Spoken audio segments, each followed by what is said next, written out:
showers for Wales and maybe Northern Ireland. But you will notice that drop in temperatures by Friday afternoon, struggling to get much above the mid-teens in many places, and feeling especially cold on those North Sea coasts. 13, 14, add on that wind, it will feel even colder. That wind slowly eases through the weekend. A lot of dry weather to be had, but it will be fresher than it has been of late. Goodbye.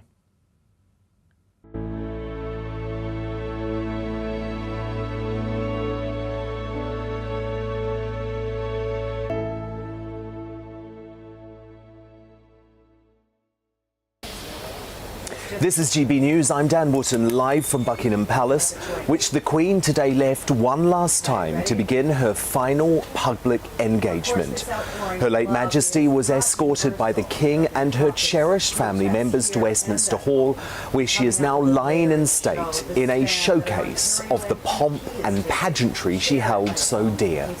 I'll share my thoughts on a day of intense emotion next, before checking in with my superstar panellists, former Daily Star editor Dawn Neeson, entrepreneur and activist Adam Brooks, and Sunday Mirror political editor Nigel Nelson. Plus, Royal Masterminds Lady Colin Campbell and Phil Dampier are here at 9:20. There was high drama as well as warring brothers Prince William and Harry reunited to walk behind the Queen's coffin in echoes of 25 years ago, when they did the same for their late mother, Princess Diana. One man for whom the sight brought back particularly difficult memories is David Emmanuel. He designed Diana's wedding dress and has been part of the Royal Inner Circle for decades. He says the Duke of Sussex needs to axe his long-feared tell-all book for this reconciliation to last. That's at 10:20. Plus, is Oprah a hypocrite for urging peacemaking between the Sussexes and the royal family? US royal correspondent Kinsey Schofield joins me on that at 9:50 and issues an apology on behalf of the contemptuous American media. And it's the row that's come to dominate the last few days of mourning. Tonight, I'm getting your definitive verdict. Should Harry get to wear his military uniform to pay tribute to the Queen, like Prince Andrew? Email dan@gbnews.uk. Tweet me your thoughts at GB News. There's a poll there for you to vote in too. Man of the People and actor Charlie Lawson and the Daily Telegraph columnist Tim Stanley will battle it out at 9:30. And sticking with Andrew, is it appropriate for him to continue as a Councillor of State, meaning he can deputise for the King? We'll debate at 10:30. Plus, as 1 million are expected to visit the Queen's lying in state, should Her Majesty's funeral route be extended so more people can pay their respects? Don't miss that at 10. This is GB News.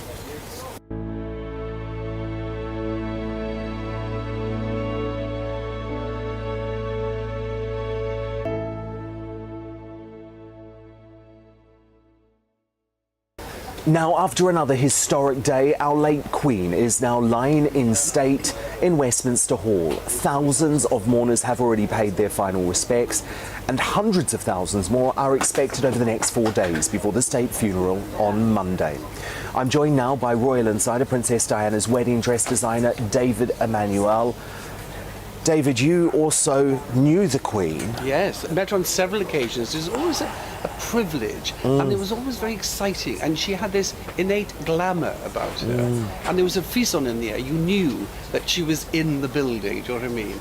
I mean, very caring, very kind, very discreet. If you remember how times have changed, Dan, that if you had a conversation with Her Majesty, you never should repeat it. Now, people are quite openly repeating it, which is nice because you get to know the real woman. And what was it like, given that you did know her, David, watching that procession today with her coffin leaving Buckingham Palace for the final time? I just thought it, as you said earlier, dramatic, but it was immaculately presented. Everything. They started with the troops, and there was the build-up, and you were waiting. And the procession was extraordinary. Once you saw the horses, you go, okay, it's getting near now. And there was everybody was buzzing about it. And then suddenly you saw the coffin, oh Lord. And then, of course, the grief on the King, his face. Princess Anne, the Princess Royal, very composed, and we go along the line, don't we? I have to say, the Prince of Wales looked wonderful in his uniform. Very regal. Very regal.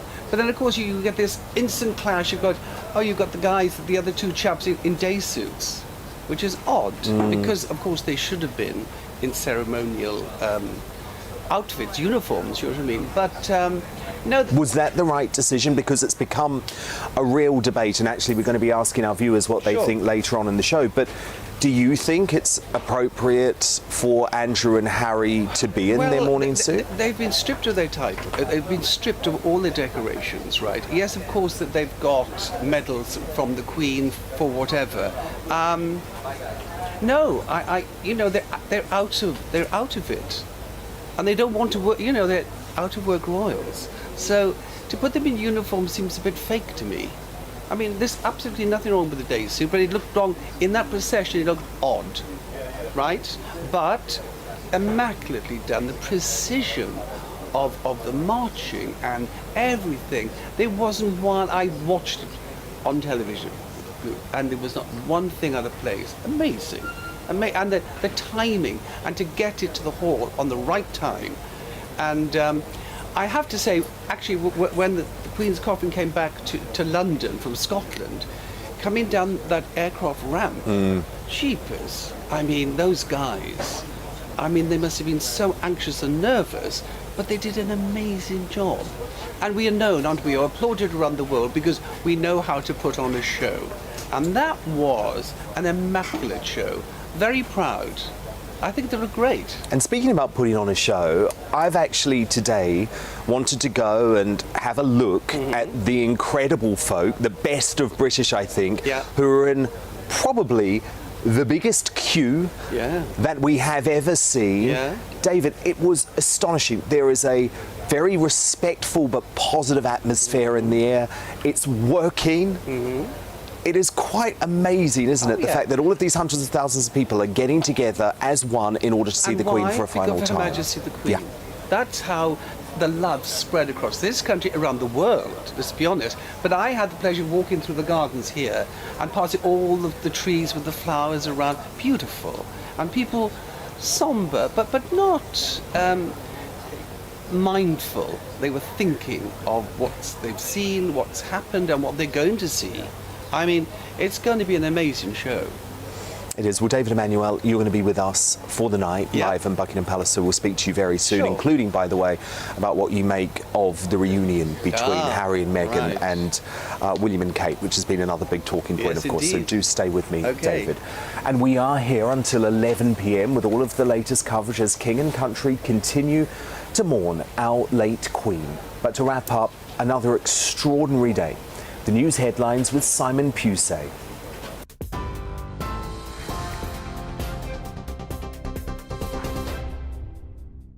Hello and good evening from the GB Newsroom. I'm Simon Pusey. Queen Elizabeth's coffin is now at Westminster Hall, where she is lying in state for 4 days. The late monarch was carried on a gun carriage from Buckingham Palace in a military procession through central London. King Charles walked behind Her Majesty's coffin in line with his brothers, the Duke of York and the Earl of Wessex, and his sister, the Princess Royal. His sons, Princes William and Harry, following on foot behind. Thousands of people lined the route with viewing areas filled hours before the procession began. While the lying in state is now open to the public, Westminster Hall will be open 24 hours a day until the morning of the state funeral next Monday. Hundreds of thousands of people are expected to file past Her Majesty's coffin to pay their respects. The queue is long, but does appear to be moving steadily. People who've been in to see the coffin already say it's been worth the wait for a chance to say goodbye to Her Majesty. So sad, so terribly sad. God bless our Queen. We was here yesterday at 7 o'clock and it's worth it. It is. She's one good, amazing lady. I think solemn is the word. You know, it is really respectful. It's very much, people are so pleased to just pay their respects. I'll be honest with you, a little bit shell-shocked. I think they're probably shell-shocked, but it's a lot to take in. But one feels history passing. Well, the Department for Culture, Media and Sport has published a queue tracker which currently shows the line is 2.4 miles long. The capacity is 10 miles. For those wanting to join, the nearest landmark at the end of the queue is currently Southwark Bridge. Well, King Charles III has returned to Gloucestershire for a day off from public duties. The King has gone back to his Highgrove home for a private day of reflection following a historic few days, which has seen him proclaimed monarch. His Majesty is not expected to attend any public events tomorrow, but it's understood he will be preparing for his new role. The private day had been set aside as part of the funeral plan for the late Queen, known as Operation London Bridge. In other news, as Ukraine's counteroffensive gains territory, families are finally being reunited after months apart.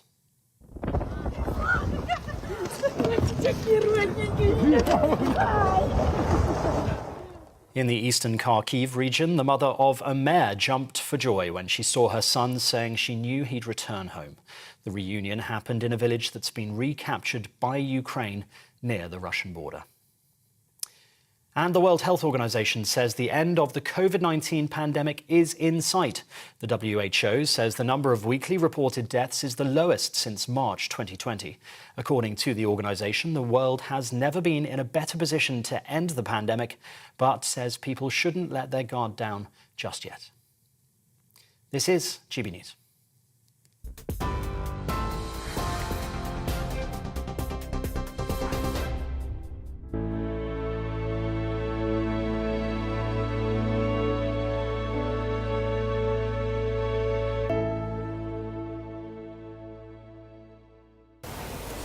It's been a day of intense emotion and high drama amidst the extraordinary tradition that saw the Queen leave her London home at Buckingham Palace for the final time to lie in state at Westminster Hall.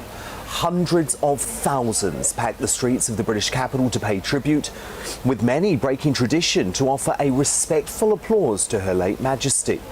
Many tens of thousands more waiting in winding queues that some say could last up to 24 hours are already streaming past her coffin to pay their final respects. And look, while there were a handful of Republican protesters who very strangely decided to demonstrate at a funeral procession, the country remains largely united in respectful grief for the woman who I believe was our greatest ever monarch. Here's a look back at what has been another truly momentous day.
But of course, as I mentioned, there was high drama too.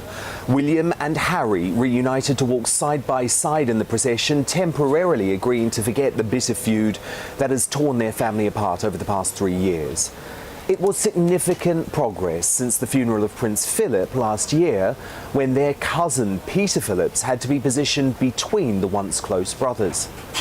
But I did think today how sad it was that the Queen wasn't able to see this moment of unity when she was alive, thanks to the intransigence and immaturity of the Sussexes, who only last week were briefing they didn't want to see any member of the royal family on their trip to the UK. Harry and royal outcast Prince Andrew, who avoided any public heckling, unlike in Scotland, were controversially both in mourning suits, not military uniform. Now, that's despite a growing public debate over whether Harry should also be given an exemption to wear his uniform if his disgraced uncle is given the same privilege as has been reported. And in a sign that King Charles III will soon face the most intense pressure as the official mourning period ends, there is growing outrage over the fact that Prince Andrew remains one of the new monarch's official councillors of state, while ancient laws mean his well-regarded sister Princess Anne is excluded. But for today, the monarchy put its best foot forward to honour Queen Elizabeth the Great, following the traditions and the protocols she held so dear. To respond now, I'm joined by my superstar panel: the former editor, current columnist at the Daily Star, Dawn Neeson, the businessman and activist Adam Brooks, and the political editor for the Sunday Mirror, Nigel Nelson. Dawn Neeson, it's been another incredible day. Scenes that we'll probably only see once in our lifetime. What have you made of it all, Dawn? It's been obviously incredibly emotional. I was lucky enough to see the Queen's coffin go past at Marble Arch last night in the rain, and to spend the day where you are now, Dan, outside and around Buckingham Palace. Incredibly emotional. The crowds have been amazing. As you say, we will never see this again, and it doesn't matter to me whether you are a royalist or a Republican. This is about grief and love and paying respect. And I think, Dan, respect is a word that is so overused but little understood these days. And I think that's what it's about. This is, to me, it's not about the royals, it's about a family mourning, and it's about a nation paying their respects to that feeling as well. So incredibly emotional, and I think beautifully handled by everybody as well. Adam Brooks, this is the first time that we've seen you since the Queen's death. It's crazy to think, isn't it, that just 7 days ago we were reporting on the fact that she had cancelled her meeting with the Privy Council. How are you feeling, Adam? Yeah, I thought about that earlier. You know, a lot has happened in sort of 7 days.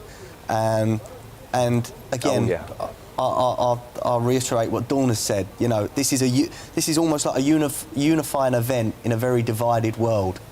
And you don't have to be a royalist to feel the love or get emotional with what's happened.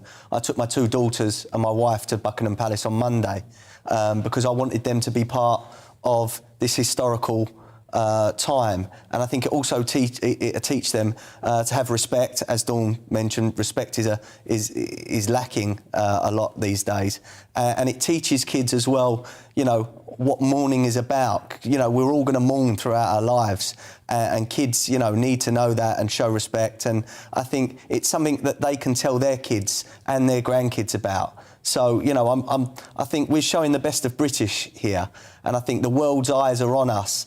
And, you know, I hope they're impressed at what they see. Nigel Nelson, you were on air here on GB News the day of the Queen's death last Thursday. I think it's undeniable, isn't it, that Britain has put its best foot forward? Yeah, I think that's absolutely right, Dan.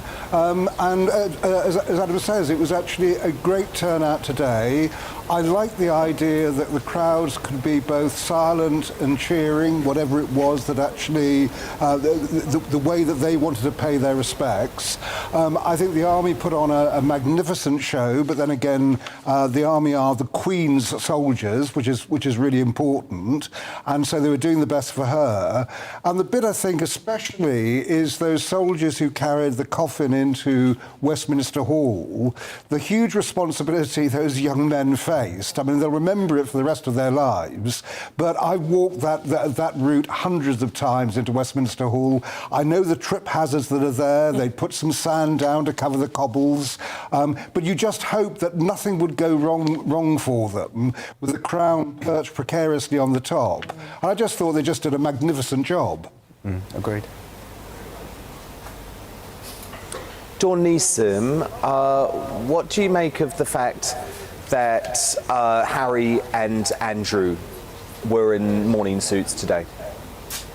I think, for a start, they should both be treated exactly the same. They have both served their country, and their mum and their grandma, obviously.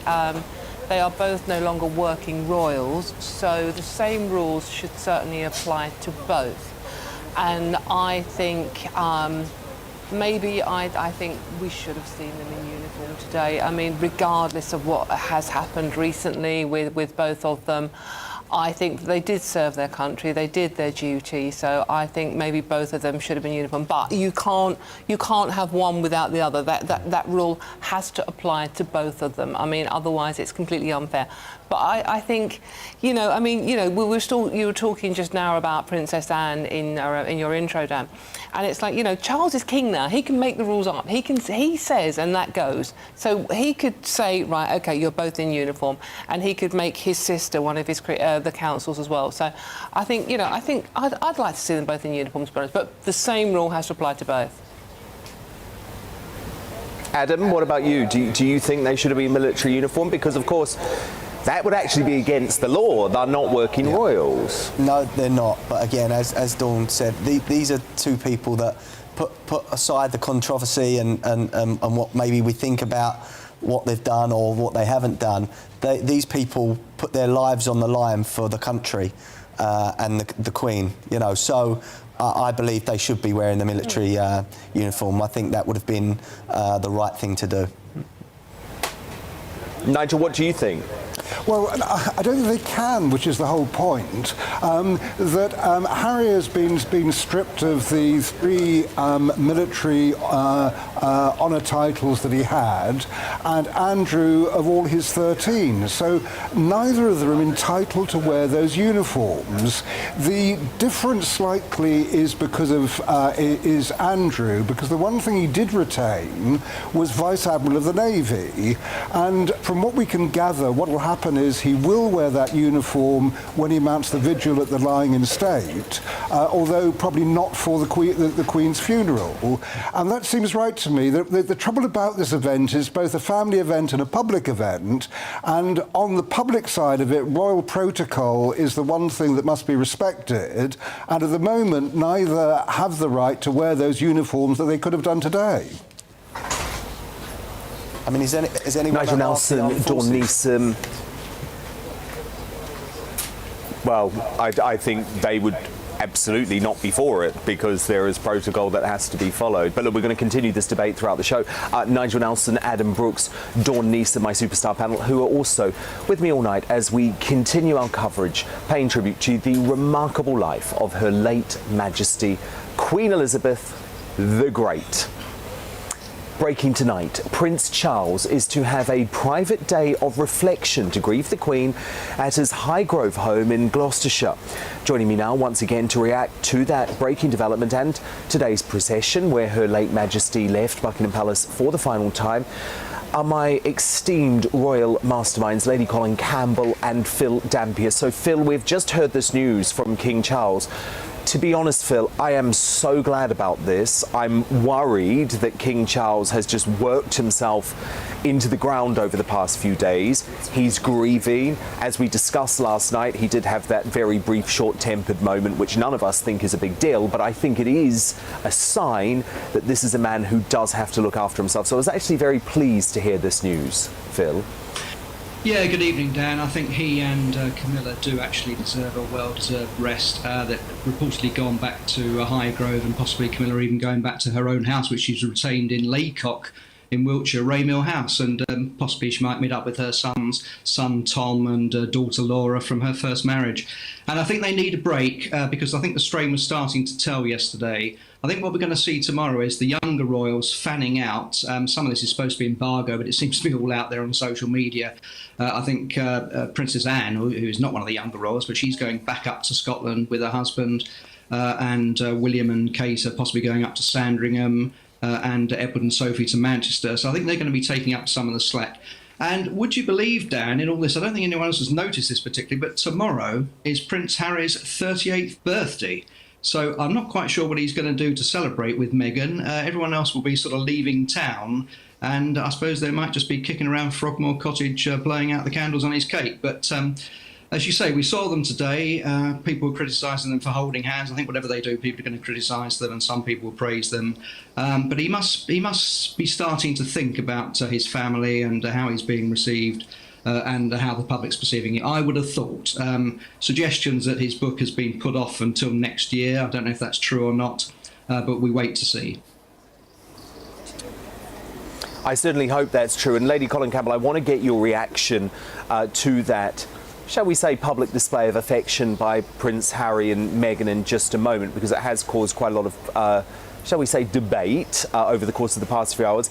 But first, Lady C, can you just react to the breaking news that the new King Charles will be taking tomorrow off as a day of reflection? Well, I think it's absolutely necessary. I mean, he's worked himself into the ground and he needs a break. And I think it's, he's not a battery or an automaton. He needs to recharge his battery. And I think it's a very good thing. Insofar as the unseemly displays of public displays of affection are concerned, Harry and Meghan have been prone to these all along. It's one of the criticisms that people made of them even when they were here in England. I know people who refuse to go to dinner parties with them because of their unseemly behaviour. Lady C, I'm just going to interrupt for 1 second because we're just going to show a shot now of the huge security operation that is taking place here at Buckingham Palace. As you can see, real serious preparations going on. No risks being taken in terms of terrorism. I guess it's good to see, Phil Dampier, because it is one heck of a police operation coming, isn't it, over the next few days, Phil? Suggestion that all the VIPs are going to be bussed in, and of course that didn't go down well with the Americans, and I think that the president's going to be bringing his beast over. I don't think they were ever going to put up with that. But yes, the whole area will be made sterile. There'll be no-fly zones. Everything will be searched. I even had trouble getting into the press area the other day. I said to somebody, I've been covering the royals for 36 years. We've got all these people from all over the world and they're getting in and I can't get in. So it was, the security is very tight, and quite rightly, and that's how it's going to be for the next few days. Yes, you can see some of that action going on behind me, and I think it is a relief. It is what we expect. Lady Colin Campbell, what did you make of the final procession today from Buckingham Palace to Westminster Hall? Well, I thought it was very moving, but it was also, it followed a precedent that has already been established. And I'd like to make a point, which I think seems to have eluded everybody. Please. The Duke of Windsor, after he ceased being king and went into exile, when he took part in the funerals of his mother and his brother, he was not in uniform. So there are precedents for this sort of thing. If you've stepped down or... So Lady C, are you saying it's the right decision for Andrew and Harry to be in mourning suits? Yes, I do. I think it follows a precedent. And I thought it was a very beautiful thing to see all of the younger ones and all of her children walking, so majestically, really. And, it was a mark of respect, and it was very moving. And I think people all over the world have been moved by it. And, of course, what also was apparent was how grief-stricken all of them were. I think the one thing that let everybody down was that every member of the royal family, bar one, looked grief-stricken, and there was one who was posing. And, but putting that aside, it was obvious that... See, who are you referring to? Well, no, Lady C, who are you referring to? Who are you referring to, Lady C? I'm referring to the megalomaniac, who was obviously posing, and quite frankly, I would have loved to have been a fly in the car with Sophie and her, because, Sophie's face was set in stone, and Meghan was like a mannequin. She was completely wrapped up in herself and caught up in her own world and posing. I mean, it was actually embarrassing. It was so dreadful. You know, even putting aside the fact that they have to clutch each other like teenagers or dogs on heat. Even putting that aside, I mean, you know, just her demeanor was so unnatural. Everybody else's demeanor conveyed something emotionally. Hers conveyed nothing except arrogance, self-possession, self-regard, and quite frankly, as far as I was concerned, tastelessness. And also, Phil Dampier, is that fair? Yes, of course. Yes, finish your point, Lady C. And I'm glad she left off the bronzer, because if you notice, she was 6 shades lighter today than she was at the walkabout and going into Buckingham Palace yesterday.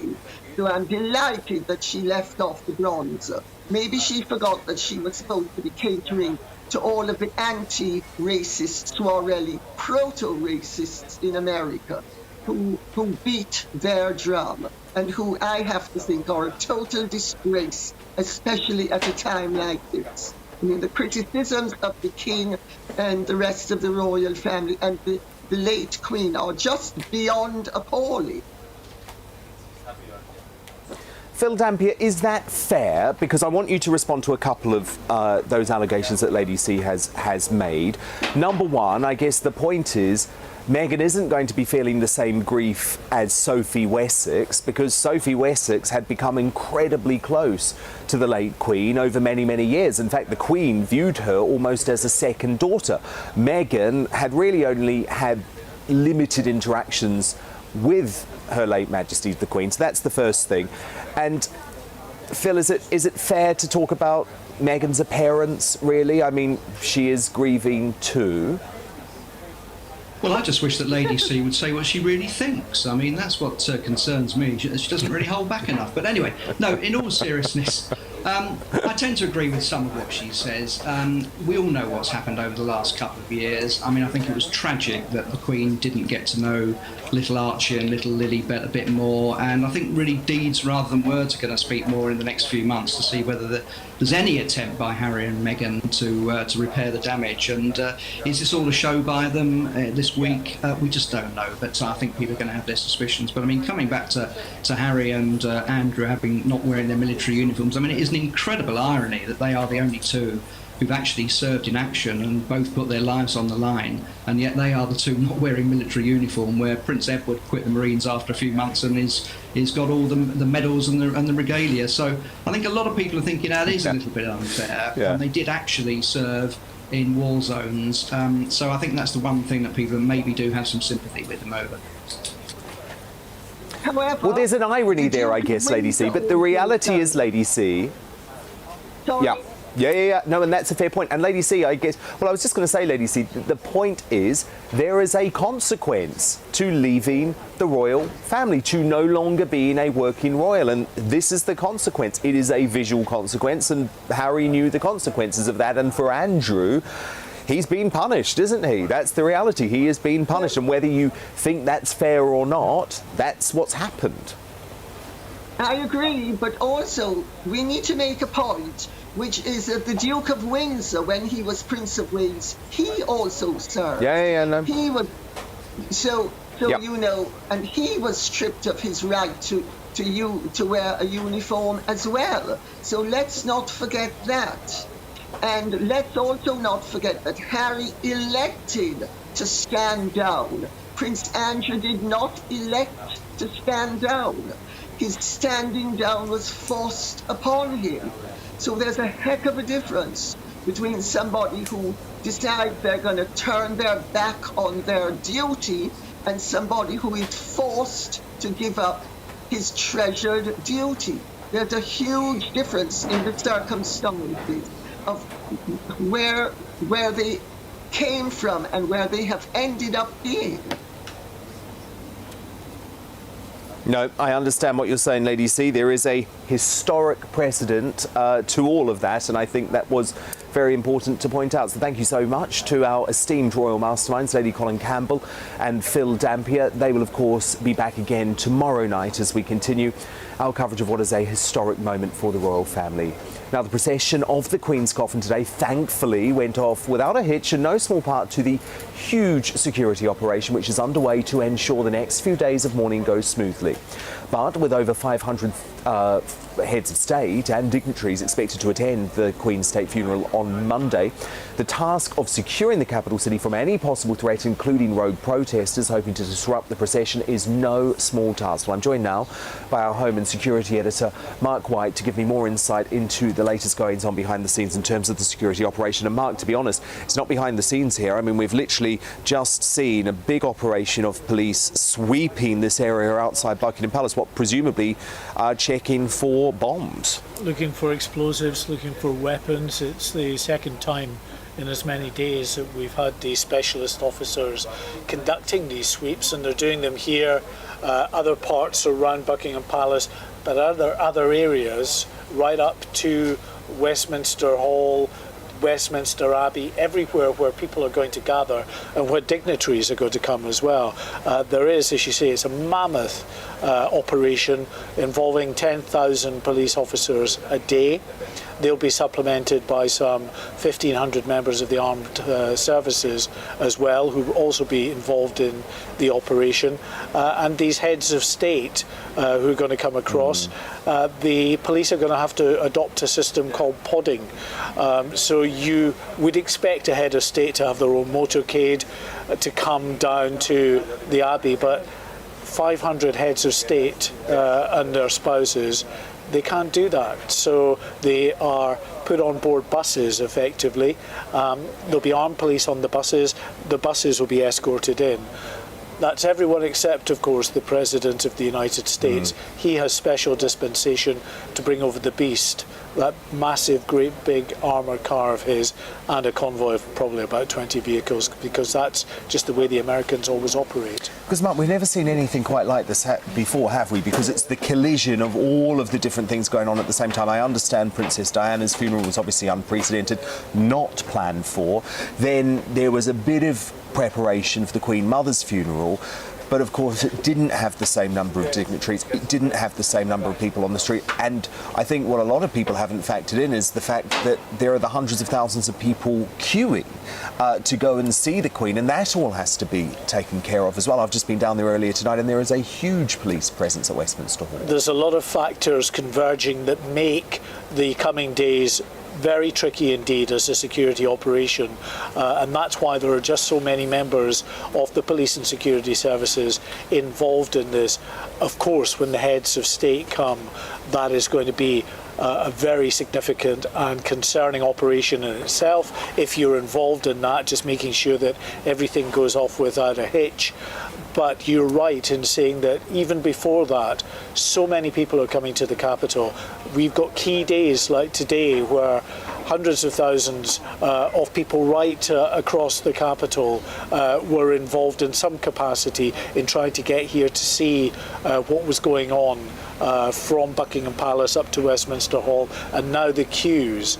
It's the kind of environment where someone who wants to send a political message, maybe a violent political message, can take advantage of that. There's precedent for that in this country and other countries over the years, and that's why the security services and the police are understandably very anxious as we move up towards that state funeral. So I imagine there was a big sigh of relief today when the procession went off without a hitch.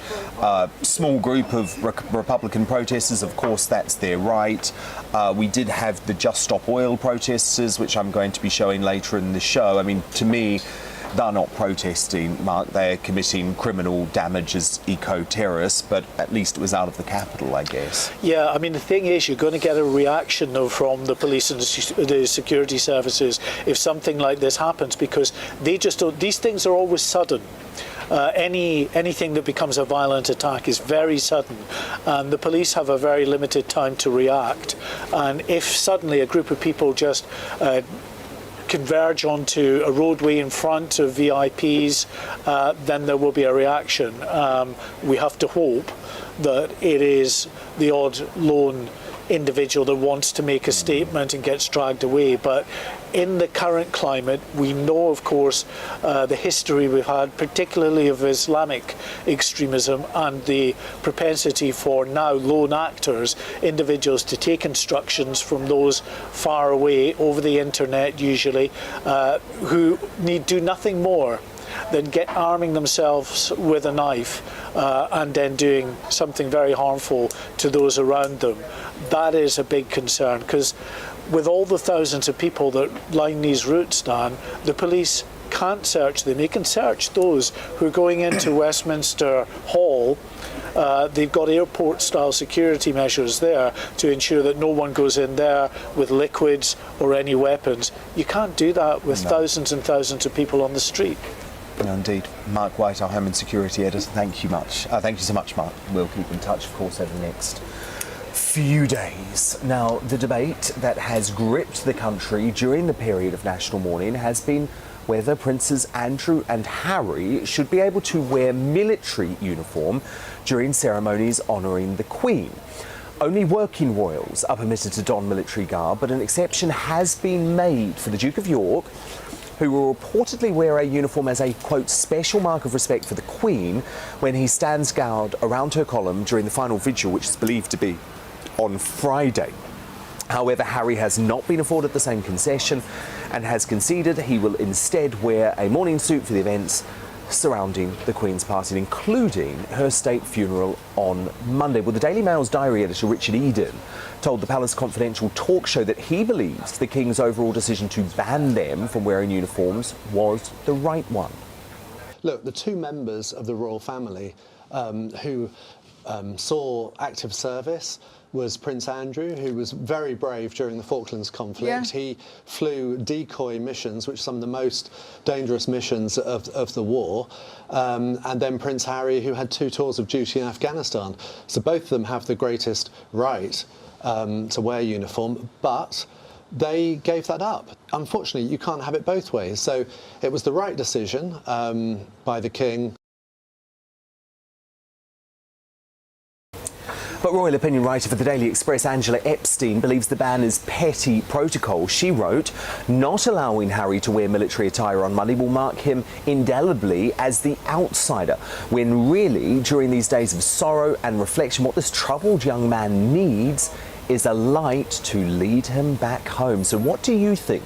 Should Prince Harry be able to wear his military uniform at the state funeral to pay tribute to the late Queen? Let me know your thoughts by emailing me at dan@gbnews.uk. Tweet me your thoughts at GBNews. While you're there, go vote in our special Twitter poll tonight. But to help me make up your mind, let me bring in the former Coronation Street actor, our voice of the people, Charlie Lawson, and the brilliant Daily Telegraph columnist, Tim Stanley. So, Charlie Lawson, it's not often we disagree, but on this we do, because you think it's absolutely right for Prince Harry to be in military uniform.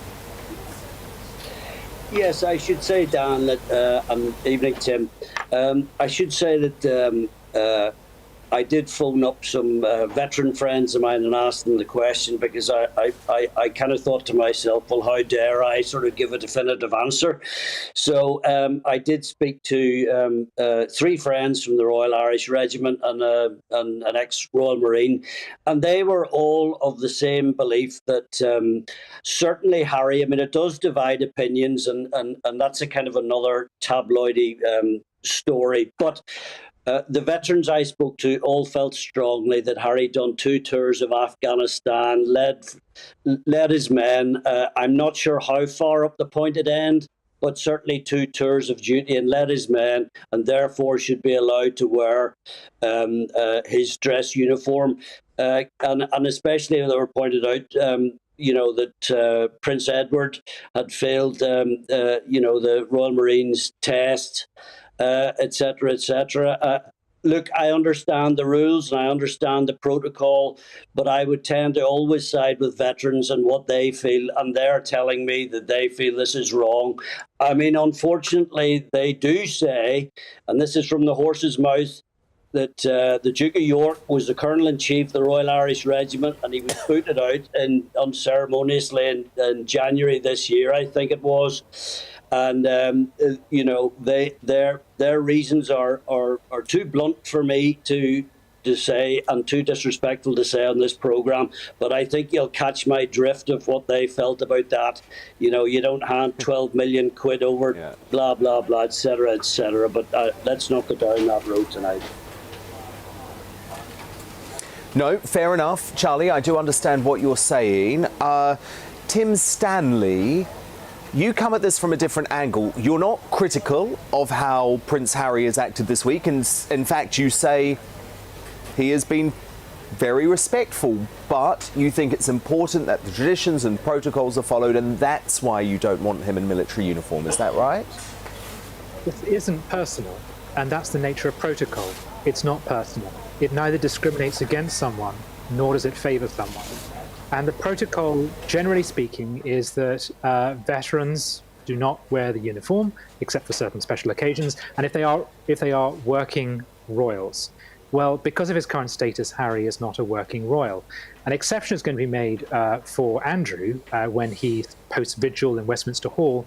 That's because he's posting vigil in Westminster Hall. Harry's not doing that, and therefore he doesn't qualify for that dispensation.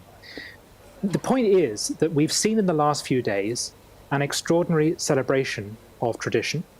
Tradition rests upon protocol, and the reason why the last few days have gone without a hitch, without controversy, is because people have followed orders, followed custom, and done as they're told. In those circumstances, the individual is not put first. It's about what is done. And it's very much, I think, in the spirit of Elizabeth II, and it looks like in the spirit of Charles III, that they do the right thing. That's the spirit of duty and sacrifice that I think she embodied, and that's why the last few days have been such an extraordinary success.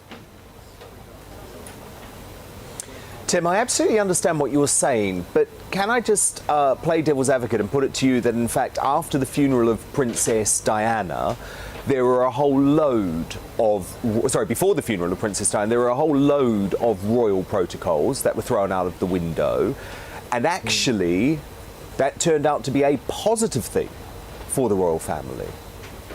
Okay, I don't want to comment on something that I don't know about, but my suspicion is that the exceptions would have been precisely because of her status and within the royal family, and because of the very unique circumstances of her death. I'm just about old enough to remember that, and Diana's death came as a tremendous shock, and it was necessary emotionally to have a period of catharsis in which you work through that shock. And so there were certain things which were suspended and done in a different way. This is very different. We knew this day was coming, tragic though it is. We're ready for it, and it's been extraordinary to see the sort of machinery of the state, of the crown and the state, switch into operation, see everything done exactly as it is intended to be, and as it will presumably be done when this occasion comes up in the future. If you allowed individuals dispensation in the form of a popular funeral, where we tend to say to people, you do what you want to do, if you allowed that on this occasion, it could really undermine the occasion. Imagine if we said to the yeomen of the guard, guys, wear what you want. It would look ridiculous. That's not what this is about. This is a state occasion. It's protocol. That's why it's working so well. Charlie Lawson, do you understand that? Yeah, I mean, I totally get it, Tim, and you know as well as anybody, I mean, we do this better than anyone else on the planet.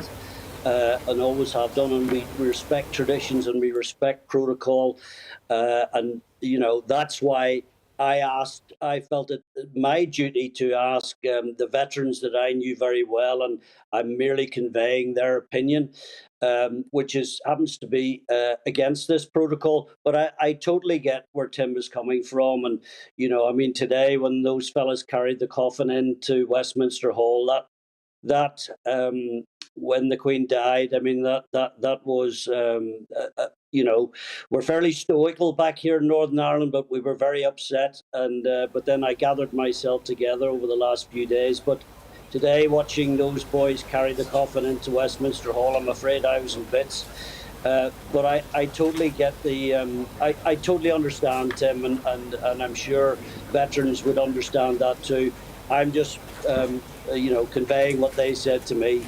But look, my biggest concern, Dan, and I think you've covered it now, is, and I know people are feeling it because I've talked to them in the pub, and it's why you were highlighting the security element of what's going on now. And, I grew up where I grew up, and I'll tell you what, there are fears now in the back of people's heads, and I dread to think, but I have every confidence in our anti-terrorist squads, the police and the uniforms all there, and we're pretty damn good at this, but let's just pray and hope that all goes well, and as well as it has been going up till now.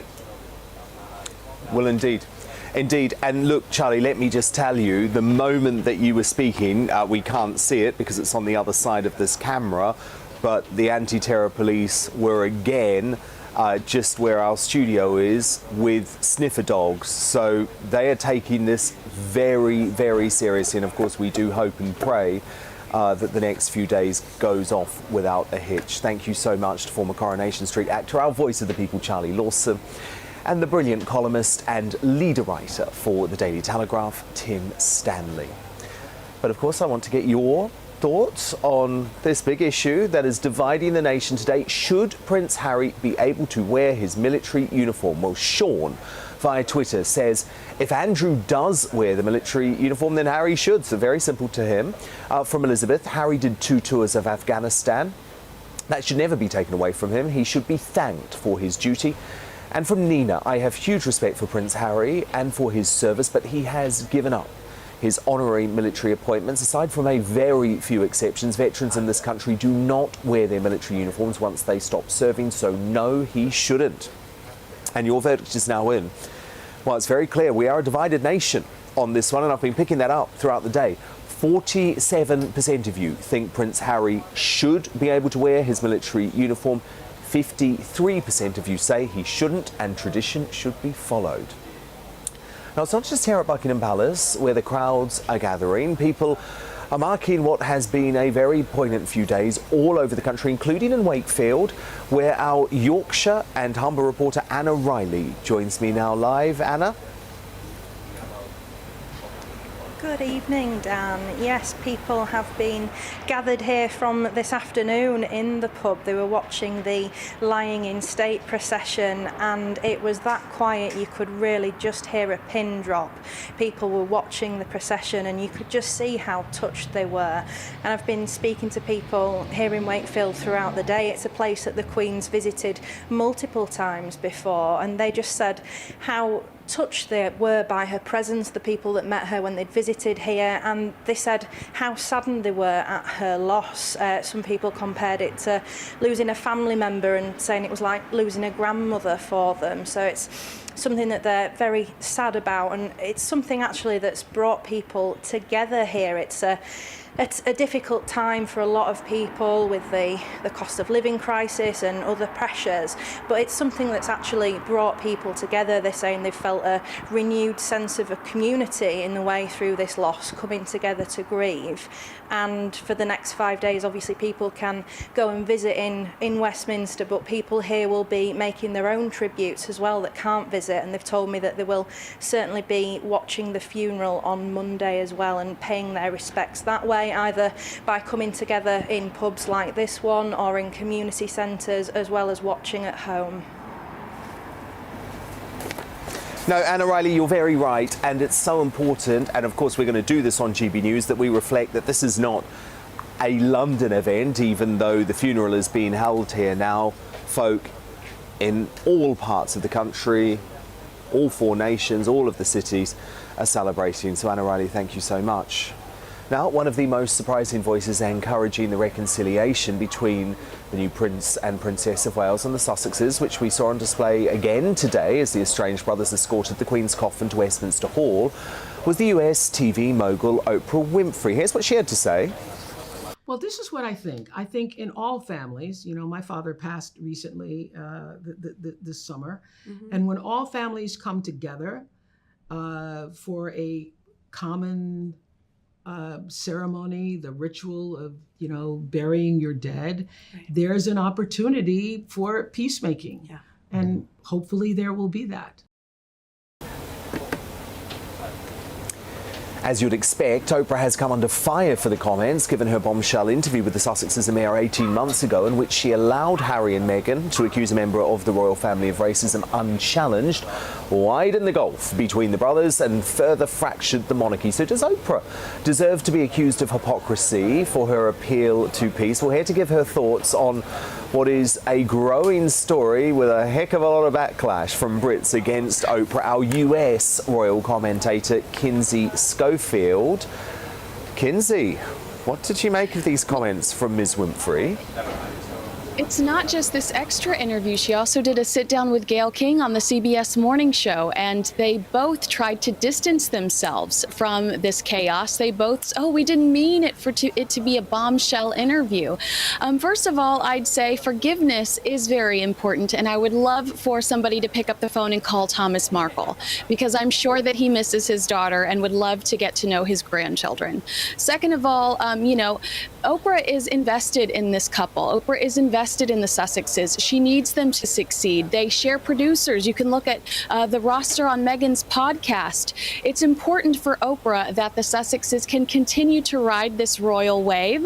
And so, of course, she's going to all of a sudden say, yes, let's be happily ever after, because, she's truly invested in this couple. She's the one that picked up the phone and introduced Tyler Perry to Meghan so she could have that nice little escape after Megxit. So I think that this is insincere. And first, really, I'd love to apologize over the fact that she is inserting herself in these headlines when your country is in mourning, and would like a moment to remember an amazing woman who has been completely selfless in serving others and taking away from what we really should be focusing on.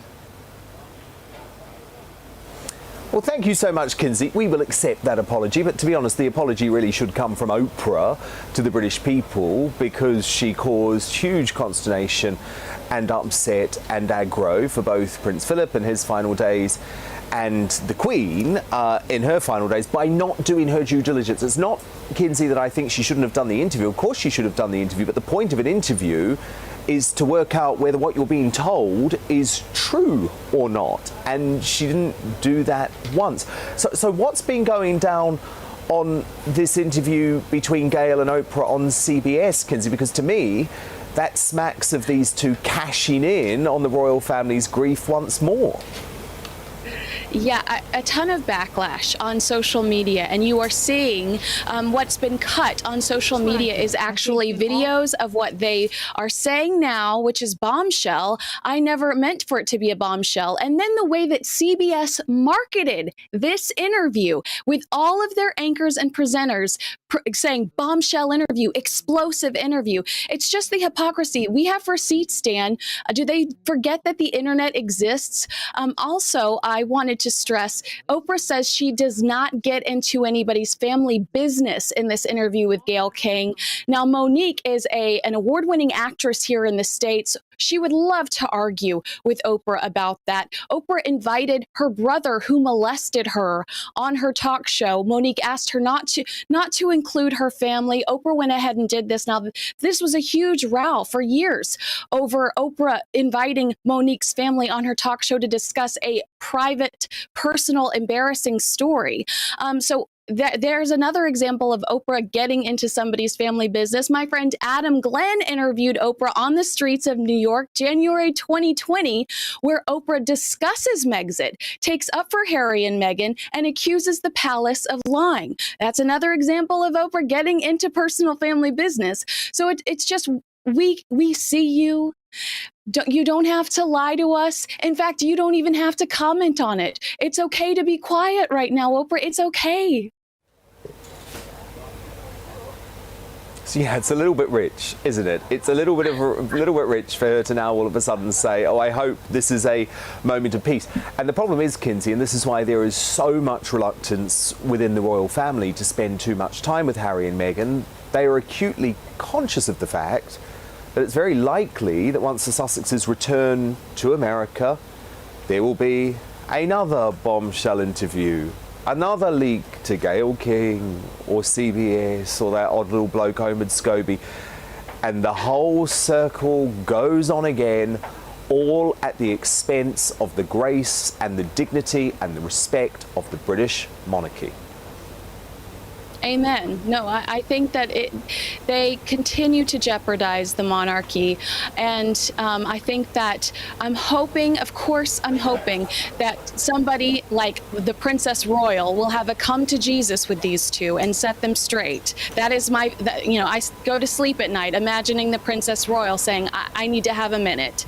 But yeah, I think the objective here is to monetize their brand, and victimhood has been very lucrative for them so far, so I doubt that they're going to change direction. No, indeed. It's a very good point, Kinsey, and it's not nice, is it, when we have a US TV presenter able to cause so many ructions within the royal family. It's not really how it's meant to work. No, and I don't want to be gossipy here for a second, Dan, but I'm going to be. There's a blind item in one of our big gossip blogs that says what A-lister brags about tearing down the royal family because they refuse to sit down and do an interview with them. And I wonder who that could be.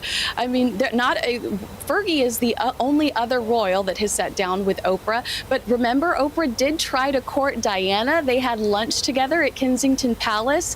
Oprah has pursued an interview with the royal family for years, probably decades now. So she's latched onto the Sussexes. She thinks it's her way of, being associated with the royal family. Good luck. That was our US royal commentator, Kinsey Schofield, and I can tell you, Kinsey will be joining me live here at Buckingham Palace ahead of the Queen's state funeral. Kinsey, have a safe trip to the UK. Thank you, sir.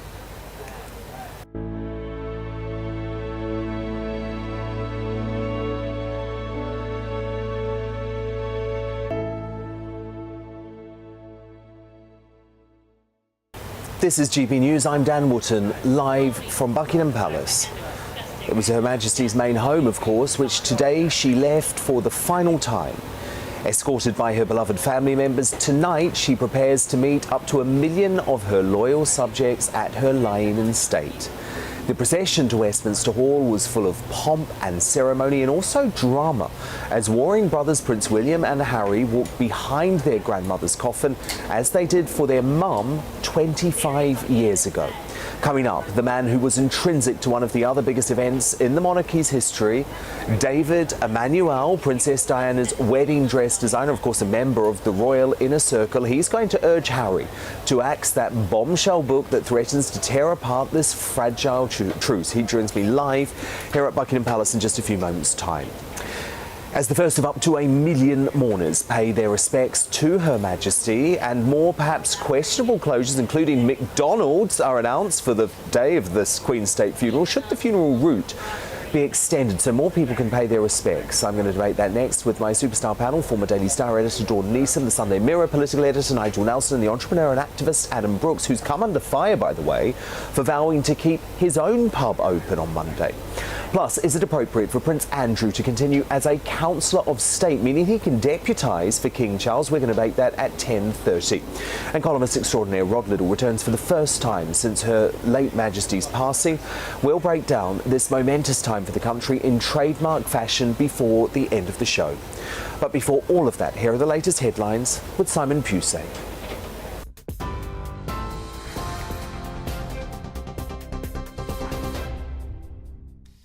Good evening from the GB Newsroom. I'm Simon Pusey. Queen Elizabeth's coffin is now at Westminster Hall, where she is lying in state for 4 days.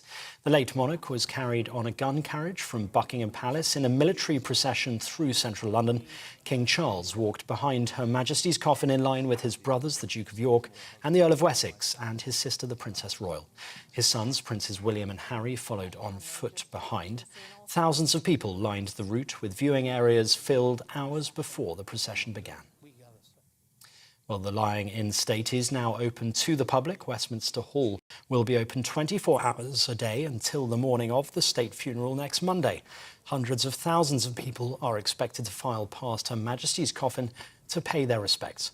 The queue is long, but appears to be moving steadily. People who've been in to see the coffin already say it's been worth the wait for a chance to say goodbye to Her Majesty. So sad, so terribly sad. God bless our Queen. We was here yesterday at 7 o'clock, and it's worth it. It is. She's one good, amazing lady. I think solemn is the word. You know, it is really respectful. It's very much, people are so pleased to just pay their respects. I'll be honest with you, a little bit shell-shocked. I think they're probably shell-shocked, but it's a lot to take in. But one feels history passing.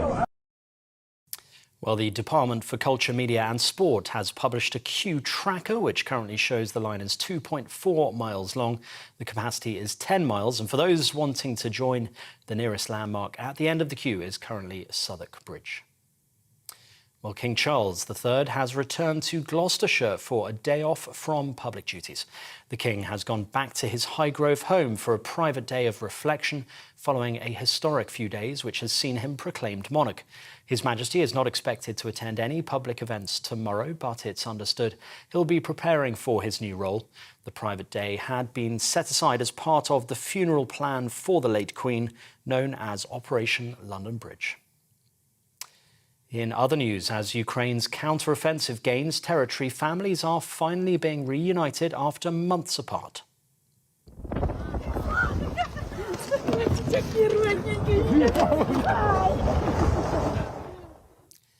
In the eastern Kharkiv region, the mother of a mayor jumped for joy when she saw her son, saying she knew he'd return home. The reunion happened in a village that's been recaptured by Ukrainian forces near the Russian border. And the World Health Organization says the end of the COVID-19 pandemic is in sight. The WHO says the number of weekly reported deaths is the lowest since March 2020. According to the organization, the world has never been in a better position to end the pandemic, but they say people shouldn't let their guard down just yet.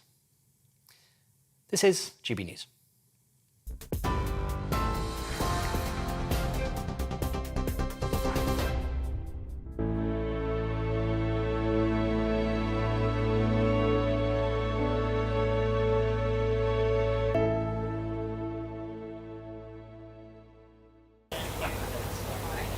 I'm Dan Wootton, back with you live from Buckingham Palace, and I want to take a first look at tomorrow's newspaper front pages now. Your nation stands with you, Mum. That's a very dramatic and poignant headline on the front page of the Daily Express, alongside an image taken of the Queen's coffin from the lying in state at Westminster Hall. The Eye bids a long goodbye in their coverage of the Queen's last meeting with her public. The Metro leads with "Our Jewel, Her Crown," with that dazzling image of the Queen's coffin as it travelled to Westminster today. And the Times leads with another powerful wraparound front page on their newspaper, showing 1st Battalion Grenadier Guards laying the regiment's flags on the steps below the late Queen's coffin. This is their last act before becoming the King's Company.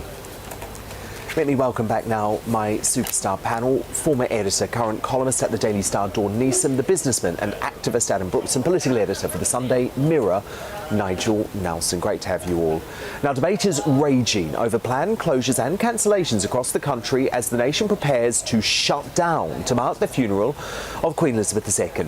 All major supermarkets and selected retailers ranging from Greggs and even McDonald's to Next and Curry's will be shut all day on Monday to commemorate the late Queen and to give employees a chance to pay their own respects.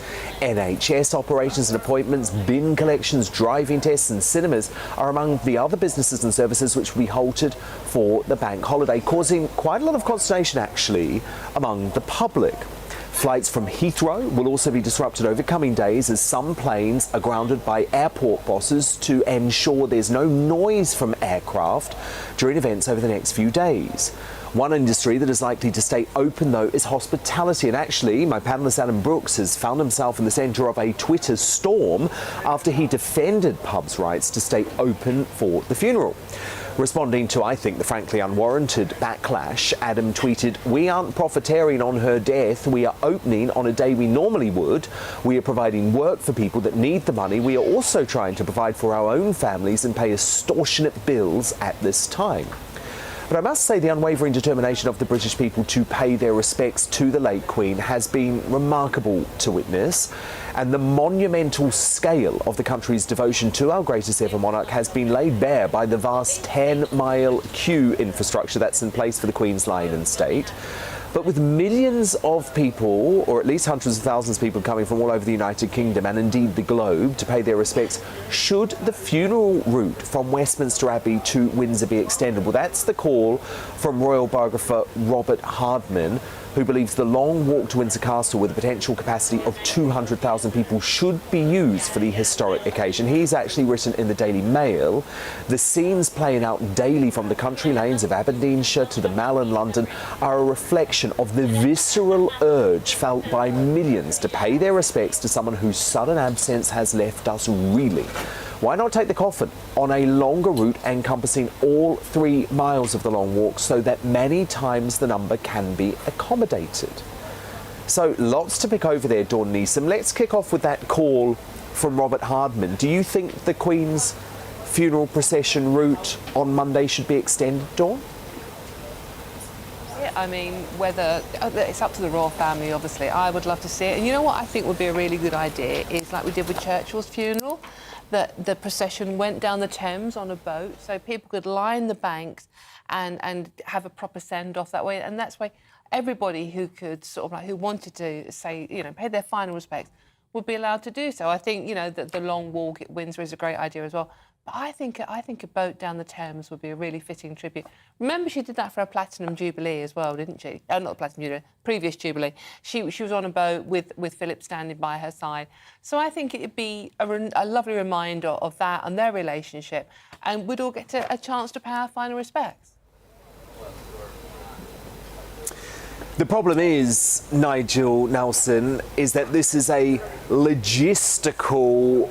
I mean, it's a logistical monster, let's be honest. And the plans have been in place for many years. Yes, they have, and you're absolutely right. I mean, the whole event is a logistical nightmare. I mean, it was compared by one Whitehall official as trying to do the 2012 Olympics in 1 week. However, I agree with Dawn. It doesn't matter how you actually extend the route, whether you do it through going down the Thames, whether you do it with the long walk at Windsor, whether you do it with a slow motorcade up the A4. I think that given the outpouring we've seen from the British public, they have the right to see their monarch go to her final resting place. And the more people who can do that, the better. Adam Brooks? Look, I've organised very small events, and, you know, sometimes logistics mean you can't do certain things. I mean, there's got to be some due diligence and risk assessments here.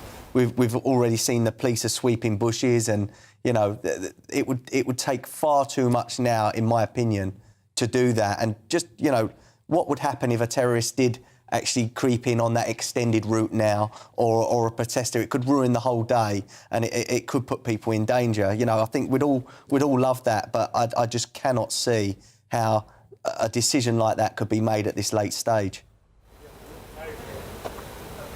OK, Adam, let me stick with you, because you have come under all of this criticism for deciding to keep your pub open on Monday.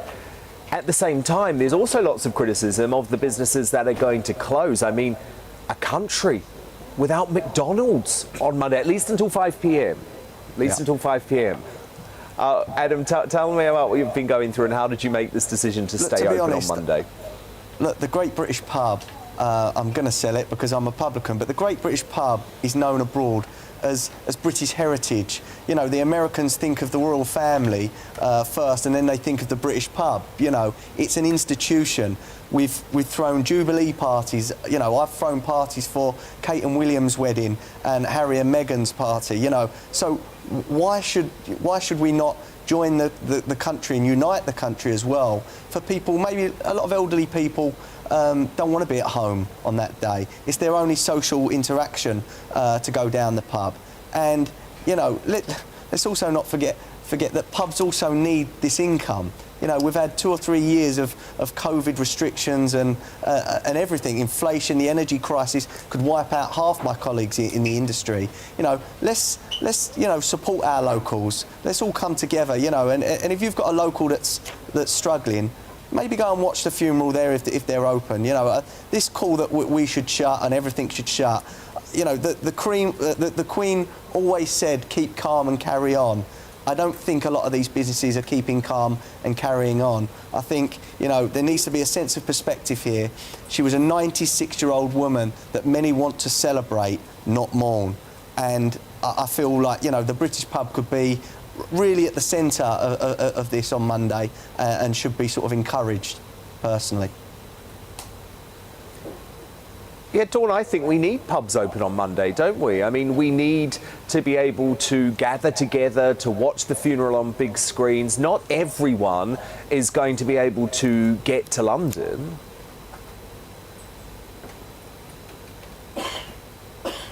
Dawn Neeson? Yeah, sorry. Oh, I didn't realise you were talking to me. I was just thinking about you and McDonald's, Dan. Don't go there, by the way. How rude. At least it'll help. No, I agree with Adam on this. Look, I mean, there's an awful lot. You know, we speak a lot about mental health at the moment, don't we? But there's an awful lot of people that are feeling unusually sad and they're not on their own at the moment. So I think, as Adam says, if they can get to the pub and meet up with people and enjoy a bit of company, then it will help them as well. But I think we are, it's almost a bit like COVID, Dan. We're in this situation now where it's almost like competitive, isn't it? The competitive mourning thing. And we've actually got grief shaming now. If you're not wearing black, if you're daring to go out with your mates, if you're daring to go to the pub, if you're not doing this and not doing that, people are sneering at you. I mean, the best one for me was when they cancelled our National Guinea Pig Awareness Week to respect the Queen. I mean, it's what she would have wanted, obviously. Oh, yeah. Don't talk to me about grief-shaming, Dawn. I know all about that. Actually, unfortunately, lots of nasty aspects of the internet have been out in force over the past few days. Now, look, it's obviously been an incredibly tumultuous week for the entire United Kingdom, but clearly not everyone has been paying attention to the national mourning. My favourites, my absolute favourites, Just Stop Oil, for example, have continued their criminal campaign invoking the new king while breaching an injunction that protects oil companies. Look. You know, our new king, when he was still a prince back in COP in November in Glasgow, he said, and he was right, that we're out of time. He said time's run out and that we need to be on a wartime footing, a warlike footing, and that's the level of transformation we need of society. He was absolutely right then. He might not be saying it so outwardly right now, but he knows, he gets it, and he knows, and he's right. No, you didn't mishear. The group of eco-zealots are saying that the reason for this criminal campaign was in response to a call from the king himself. They proudly proclaim King Charles III spoke up about the climate crisis, quote unquote, before we all realised how bad it was. Now he is king, he has to be neutral. But how can you be neutral about climate collapse? He has said that he knows trusted hands will continue his work. I am responding to this call and I will continue to step up and do everything in my power to force the government to address the climate and cost of living crisis. Now look, it's one thing to commit acts of eco-chaos, eco-terrorism. It's another incredibly distasteful and disrespectful thing to do it in the name of the new king, who I hope, by the way, will now stay politically neutral because he's no longer going to be some sort of Greta Thunberg-style activist. And those aren't the only protests we've seen today, of course. Anti-monarchy folk were out in force during an emotionally charged period of national mourning. This morning, this lot gathered outside the House of Parliament, holding signs saying, "Not my king," amid debates about police overreaction. And look, protest the monarchy, of course, if that's what you want to do, but perhaps have a bit of respect. It was not a political event today. It was the Queen's procession. This is a funeral. This is about personal grief. Of course, they have a right to do it, though. I'm a free speech fundamentalist, and as long as they're not breaking the law, absolutely fine. I just think it's tasteless stuff. Of course, all this week we've been asking you to send in your condolences, fond memories and experiences with the Queen and your thoughts on our new King too. So let me share some of them now. Angie, via email, says, I nominate Princess Anne as the UK's greatest Britain. She has been absolutely amazing, carrying out her duties with such grace, dignity and devotion to her mother. From Jane on email, morning Dan from Auckland, New Zealand. I'm loving your coverage over the past week. I'm of British descent and feel a great affinity with the UK. It's my second home. I was very sad when our Queen passed. Keep up the great work, everyone at GB News. Thank you so much. And from Alethea on email, I grew up in Jamaica and we always had a visit from the Queen. Even at a young age, I always saw her as kind, humble and caring. Beyond the pomp and circumstance, we always knew she would give us a day off from school. A rare happening. Thank you to Her Majesty.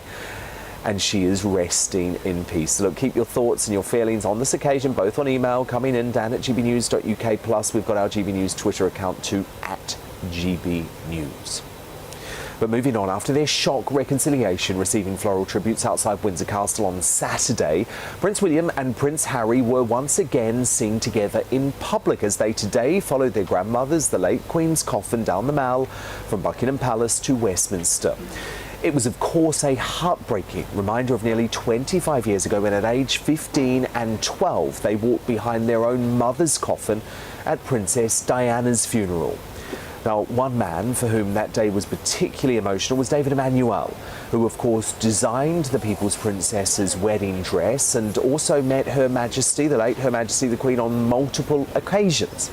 The question remains, however, whether this uneasy reunion will hold, especially given that Harry's bombshell book, widely feared by the royal family, is, as far as we're aware, still going ahead. So, David, look, lots I want to talk to you about. Can we start, though, by talking about this book? Because surely, if Prince Harry has any respect for his father, which he claims he has to just cancel publication. I mean, he can't publish this book before the coronation of King Charles III. I'm just wondering what he's thinking as he's walking behind his grandmother's coffin, and he's already probably written, probably most of the book. It's done, yeah. How is he going to backtrack from this? Apparently, well, he's already said some bad things anyway, as we know, and so has his American wife. That takes a lot of guts to want it to be included in this ceremony. And now what, fly back and wait for it and we have the missiles firing back at us? Shocking. He better backtrack rather swiftly or he will never get back into the gang. So you think he needs to cancel publication of the book altogether? Absolutely, totally. Or you add a final chapter and rosy it up a bit. But no, they've said, look, let's be honest here. They've said that both of them are equally responsible, said some dreadful things with that Oprah interview. And, well, I'm going to say lied. I'm absolutely. sorry. I'm sorry. Absolutely, they did. I say it as it is, you know? They did, and you should. It's wrong and it's shocking.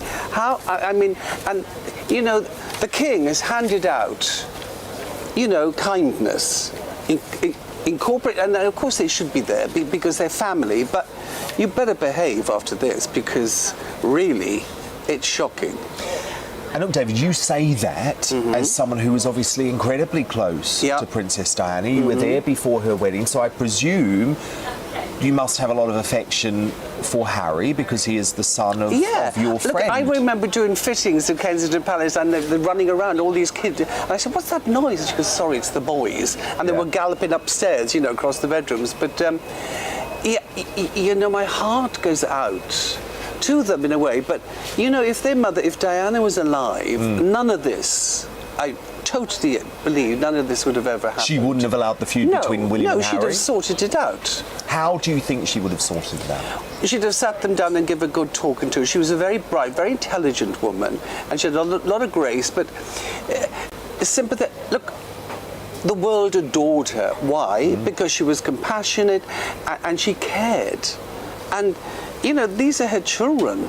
It would never have happened, Dan, really. Well, look, I adored her, and actually I think one thing that a lot of people forget, because they like to draw comparisons between Diana and Harry because of the renegade nature that they both have. But even when Diana gave the now infamous interview, and we know that the circumstances around the interview are very controversial with Panorama, and she was very negative about the now king, she never tried to bring down the monarchy. No. She always had respect for Queen Elizabeth II. Well, let's be honest, she didn't really want a divorce. She said it plainly. She wanted to be queen. And I think she would have been a wonderful queen, but she didn't want a divorce. She came from divorced parents, so she didn't want it on her own doorstep, did she? You know what I mean? And she did a brilliant job in bringing those boys up beautifully, and now it's gone sour. David, she was also very, very clear that she didn't believe King Charles would be a good thing. She didn't think he could handle the pressure. Do you think she's going to be proven right on that? Because I think actually he's had a pitch-perfect few days, and I'm someone who's been very critical of Charles as the Prince of Wales. Look, he behaved the way he's behaved, but suddenly he's grown. Yeah, he has. Grown. We've seen it. In a matter of days. Yeah. And the despair on his face is sad to see. I mean, but, you know, he's got the support of the Princess Royal. You know, and he's got the support, well, definitely of William, and I think he'd like to think he's got the support of Harry, I'm sure. But, no, he will be, I think he'll be a great king. He's very bright, he's very educated, he's very... And he's thoughtful. Think of all the things that he had done as the Prince of Wales about environment and about conservation. I mean, you know, he was sticking his head and was criticised for doing all this. By me. Now, well, okay. By me. It's your fault. Well, I think it was... look, I was one of the critics. I think he got far too involved in politics. I was concerned about his links to the World Economic Forum. I was concerned about his eco-agenda. But I'm going to give him a chance. Now he can pull back. Yeah, and some people are annoyed, by the way, that I'm going to give him a chance. But I am going to give him a chance as king. No, it's important. But there's another point I wanted to raise with you as someone who was very close to Princess Diana. You do know, David, there remains a significant portion of this country. It's not the same level that it was 20 years ago, but there remains a significant portion of this country that, as a result of their loyalty to Princess Diana, and by the way, I put myself in this category, so again, I'm going to be very honest about this, we feel uneasy about the idea of Queen Camilla because we know how much that would have hurt and devastated Princess Diana.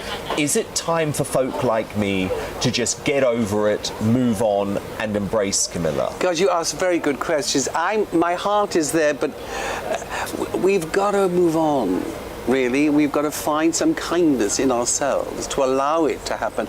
You know, come on. If Diana was alive, would she have moved on by now? You mean been divorced? Well, no, moved on from her dislike of Camilla.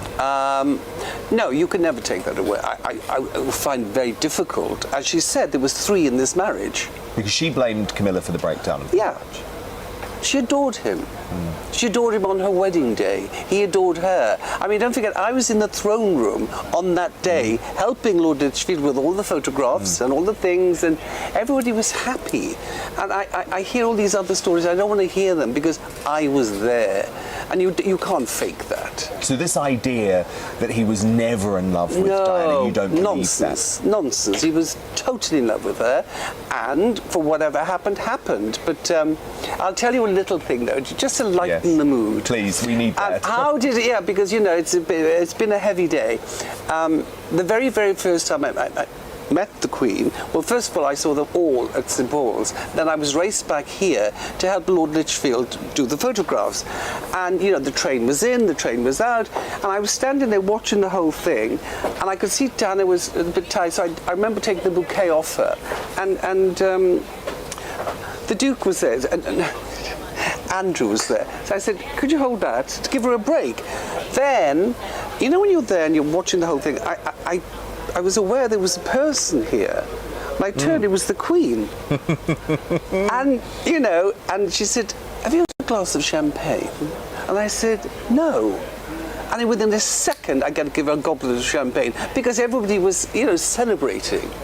And then after a little while, she came up again, she goes, how long are they going to be? Because he was snapping away on the inner sanctum, taking headshots of Diana and Charles. And I said, I don't know. Shall I go and find out? And I went over. I said, Patrick, how long are you going to be? Her Majesty needs to know. 15 minutes. And she goes, I'm starving. She wanted to go in for the wedding breakfast, but you know, she cared. She was obviously looking around. She was very sweet. Her Majesty was very sweet. The bridesmaids, caring. And to think that I was there working, she said, well, hasn't anybody given you a glass of champagne, you know? And I thought there was, and those eyes, those blue eyes, twinkly eyes, you melted, but kind. And ever since, and other occasions when I've met her, it's that knowing look, it's a real kindness and warmth that you can't buy that. I mean, wonderful lady. We're not going to see her like again, are we? No, definitely not. No. I think we're going to see a stoic king. My heart went out to him because he didn't look great. I'm glad he's taking tomorrow off. Yes. Have you heard about this? He wants a day of quiet reflection. I think that's so. Incredibly important. He has worked non-stop. He has not had a second to take in this grief. And you have worked non-stop. Because yes, but I'm not grieving the loss of my mother. No, I know. And as far as this drink thing, listen, every family wedding, when you come out of a family wedding, you're upset. What you do, you go to the wake and you have either a glass of sherry or a shifter of scotch. You need a drink because there's so much sadness around. You need to be slightly lifted. I'm not saying getting drunk. I'm just saying you need a quick shot of something, backbone, and carry on. It's an extraordinary time. We are witnessing, as we know, history. And we're watching as history appears. You know, it's extraordinary. It is quite an epic thing to live through, isn't it? Where are you going to watch the funeral on Monday? Well, I think I'll watch it because, you know, you guys, you can't be here, there and everywhere, right? And the mobs of people. I mean, the cameras have done a fabulous job, but when the coffin goes to Windsor, I live in Windsor, I should be there. I want to see that bit, do you know what I mean? But this is, oh God, the memories, special. Garden parties. Yeah. You know, when she arrived, everybody went, it's the Queen, you know, and she gave goodness and she gave happiness. And everybody adored her. We've seen all the replies from around the world. How wonderful. How wonderful. Very, very special. And I think the King deeply, deeply loved her. You can see the grief on his face. But I think that the Princess Royal is holding it together. She's doing well. Amazing. She's got the stoicism of her mother. Yeah, absolutely. And I do think William, the new Prince of Wales, did a remarkable job. So yeah, they're strong. They've got to be strong. We need them to be strong. And they will be strong. He's going to be a good king. David Emmanuel, such a pleasure to have you. Thank you for sharing your memories tonight. My pleasure. David Emmanuel, of course, a friend of Princess Diana. Now let's take a look at more of tomorrow's newspaper front pages now. Nations turn to say farewell, declares the Daily Telegraph, with an image of the Queen's magnificent coffin being delivered to Westminster Hall. The Daily Mirror leads with an image of the so-called Fab Four at Westminster today. Pride and the pain is the headline as the royal family mourn the death of the Queen. The Sun also publishes that picture of the Sussexes and the Prince and Princess of Wales with the headline, "We share your pain." The Guardian has published a very solemn image of King Charles III as he follows the coffin of his late mother. The headline reads, "Amid the pageantry, the Queen takes its place in history." But they are leading there, of course, on the latest developments in the war between the Ukraine and Russia. The Daily Star leads with an image of Kate and Meghan and William and Harry too, shoulder to shoulder, they say, and then in brackets, for a day at least. Let me bring in my superstar panel again now. Former editor, current columnist at the Daily Star, Dawn Neeson, the businessman and activist Adam Brooks, and the political editor for the Sunday Mirror, Nigel Nelson. Great to have you all with me. Now, a new row has erupted over the fact that Prince Andrew is still a Councillor of State, which means he can temporarily stand in as king if Charles falls ill or has to be absent for some reason from his duties. So this is under the Regency Act of 1937, and it says that Councillors of State include the spouse of the monarch and the next 4 people in line to the throne, who are aged over 21. So Andrew wasn't chosen by Charles, but in order to change his stand-ins, he would have to totally overhaul the law, something people are calling for, not only because of the disgraced Duke of York, but also because the Act excludes hard-working Princess Anne. When she was born, male heirs had first right to the throne, and while the Succession to the Crown Act in 2013 abolished this and gave women equal rights, it's not a retrospective act, which means Anne still misses out. It means that for King Charles, the Councillor of State are his wife, Camilla, the Queen Consort, his sons, Prince William and Harry, his brother, Prince Andrew, and interestingly, his niece, Prince Beatrice. 3 of those folk, not even working royals, of course. So, Dawn Neeson, is it appropriate for Prince Andrew to continue as Councillor of State? And do you think this protocol needs a rethink to include someone like Princess Anne? Of course I do, Dan. It's insane. I mean, I'm Team Anne all the way on this one. I mean, that woman sat behind her mother's hearse for 6.5 hours. I followed my dad's for half an hour and I was in bits. The pain etched on Princess Anne's face this week has been incredible. She has done a remarkable job. I mean, I just think she's amazing, to be honest with you. And the fact that, you know, Charles is king, right? If he wanted to change this, he could change it. Why doesn't he do that? It's within his power. And, you know, some of the people on this list, they're not even working royals. I mean, Anne has, you know, famously worked harder than pretty much any royal in recent history. So, and I'd have Queen Anne, to be honest with you, but, I mean, Anne should certainly be up there, shouldn't she? Do you agree, Nigel Nelson? Well, I agree with Dawn that Princess Anne is far more deserving than either Prince Harry or Prince Andrew. Both, as you pointed out, aren't working royals, so it's very difficult to see how they step in for the king. However, we're back to almost the same problem as we had with the uniforms. This is a very involved process of tradition and royal protocol, and unravelling it is really tricky. Now, it's not in the king's power to change any of this. It's only in Parliament's power. So Parliament could either pass an amendment to the existing Act or introduce a new Act to allow the Princess Royal to become a Councillor of State. I imagine the reason that they didn't do something about this before, when both Harry and Andrew were stripped of their titles, was it was just too complicated. But as Dawn says, it may well be worth looking at that again now.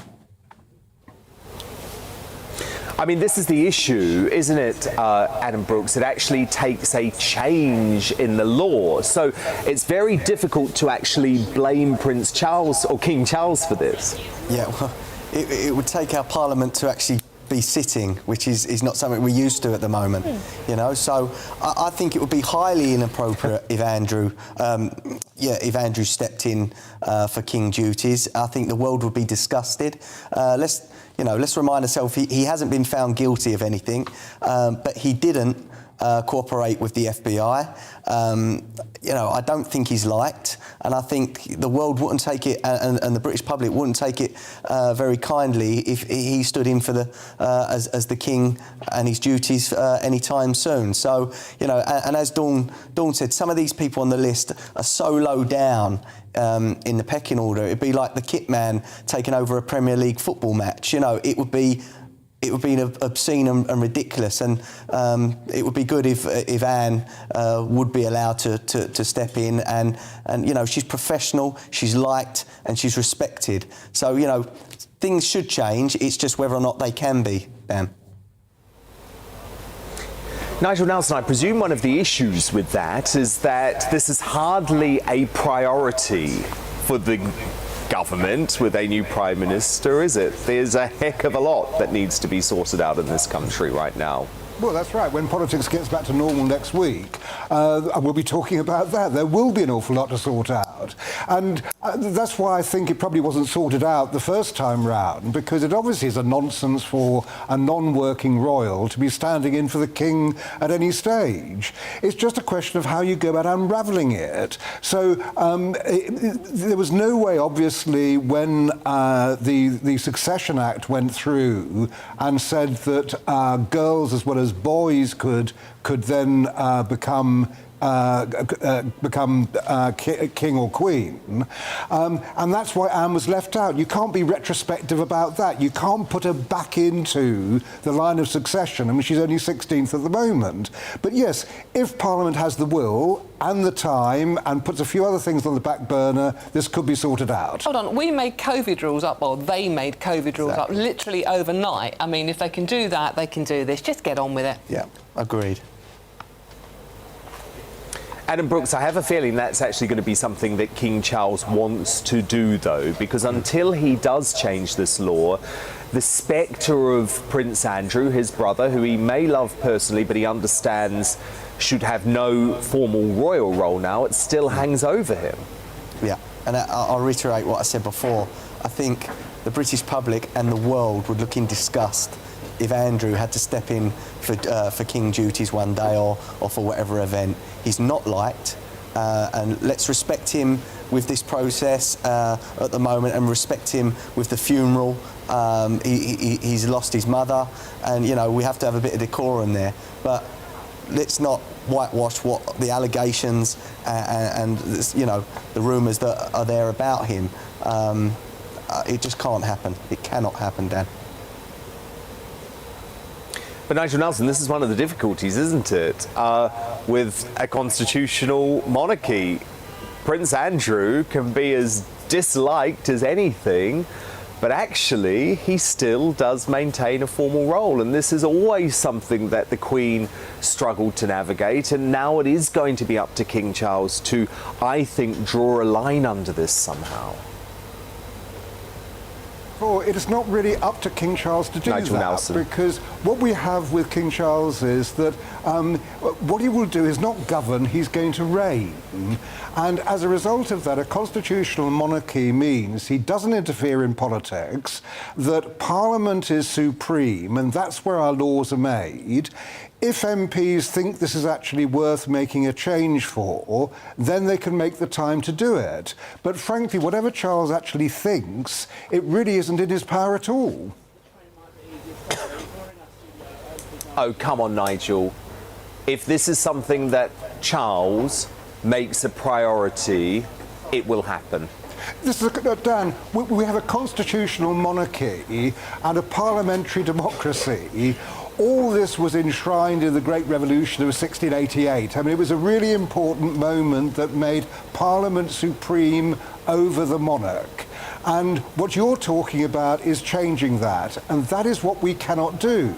So I think King Charles, quite rightly, will stay out of politics. He was able to do certain things when he was Prince of Wales. Now as king, he will stay out of politics, and I doubt very much whether he will mention this to the new Prime Minister at any point.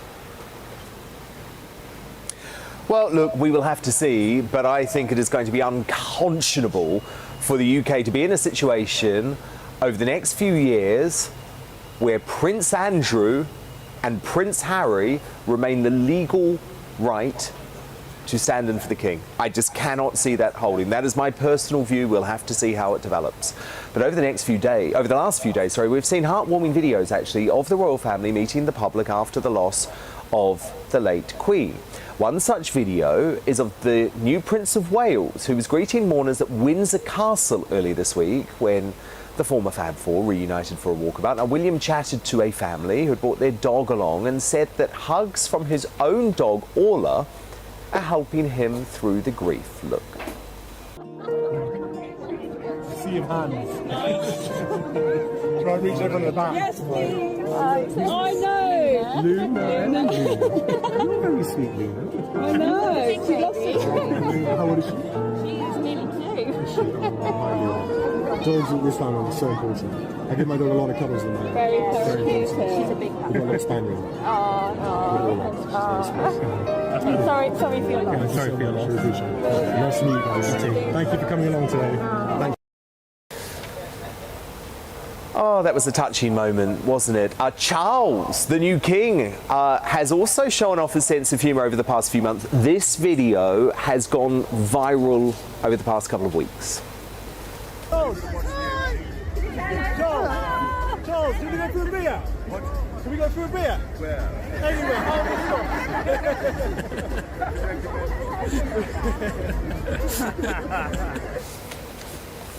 Maybe Charles III could be the new king of comedy. Who knows, but it is nice to see those videos, isn't it?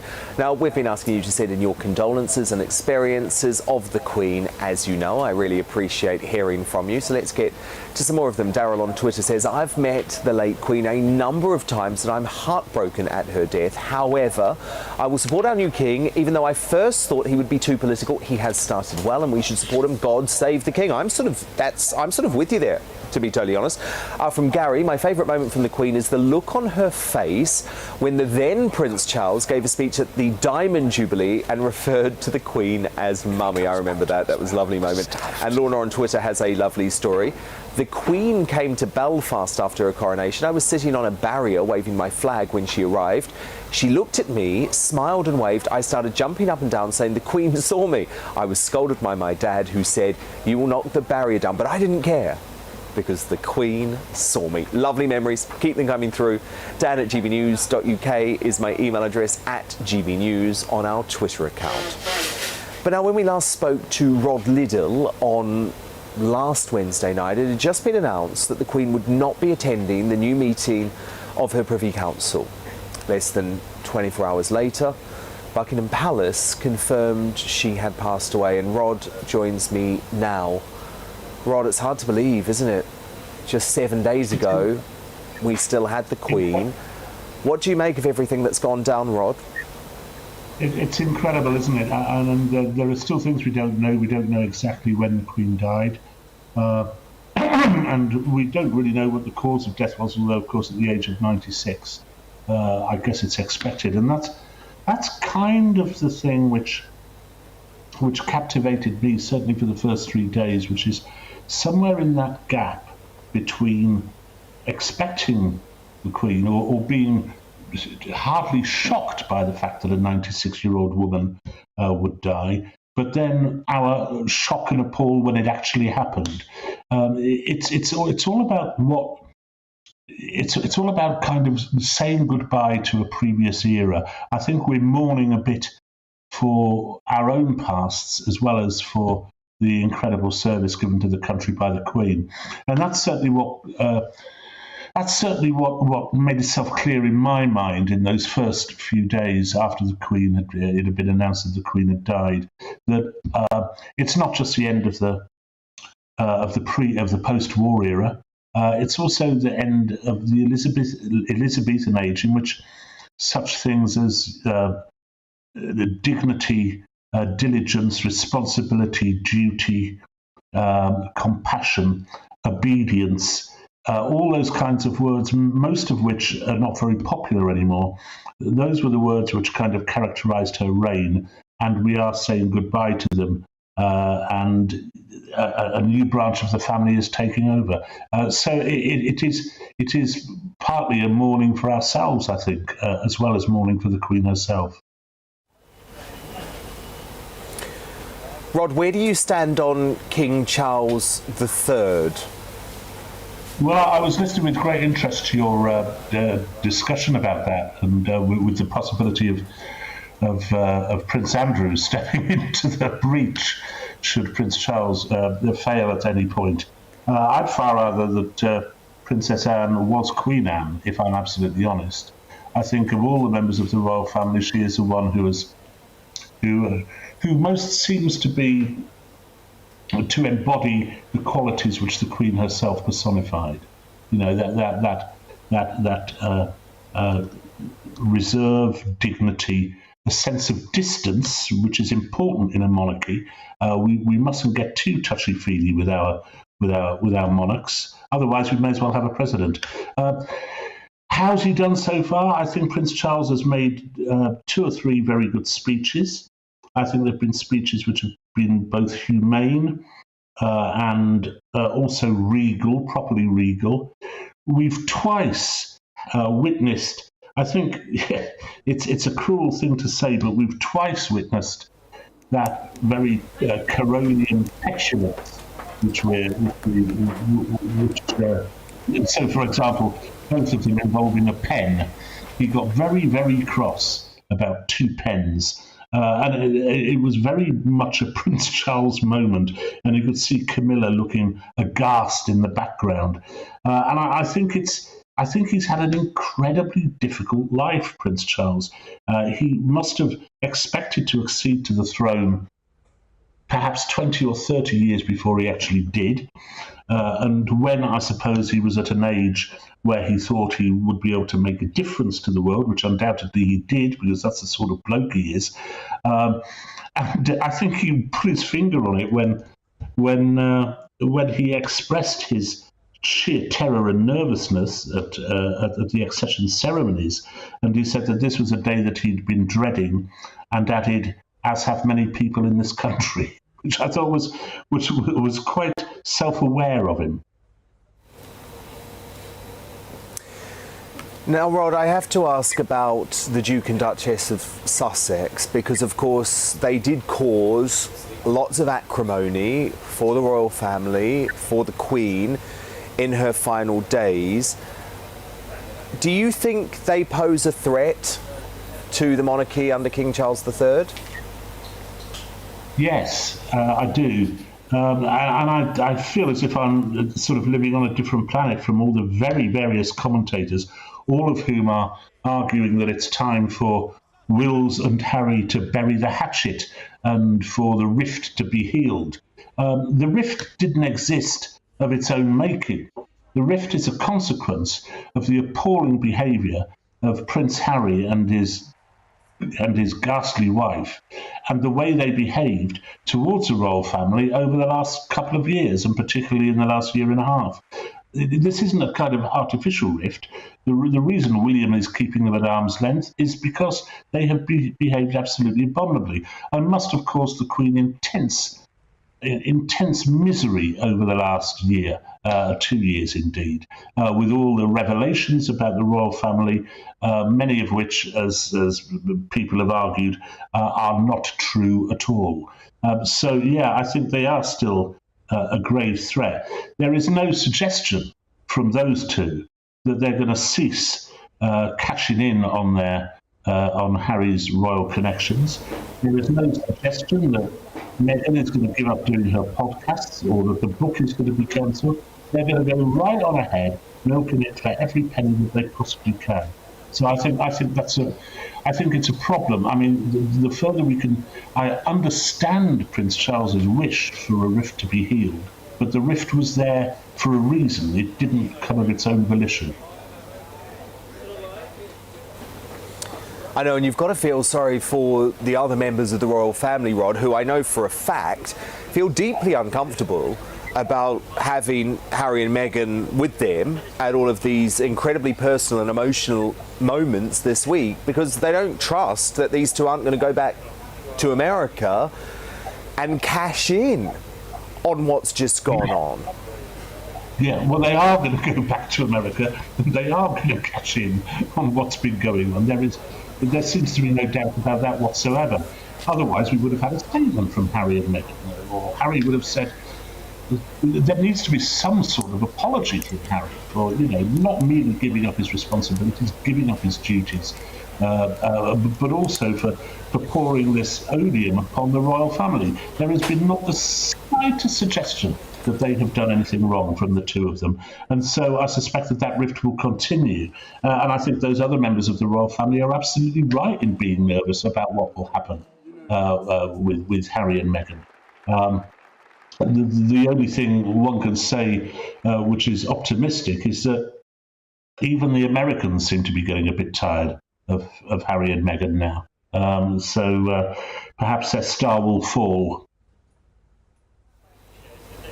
They are outside of the woke American media. Absolutely ordinary Americans now, I think, are wise to what's going on with Harry and Meghan, Rod. What do you make of this whole uniform row?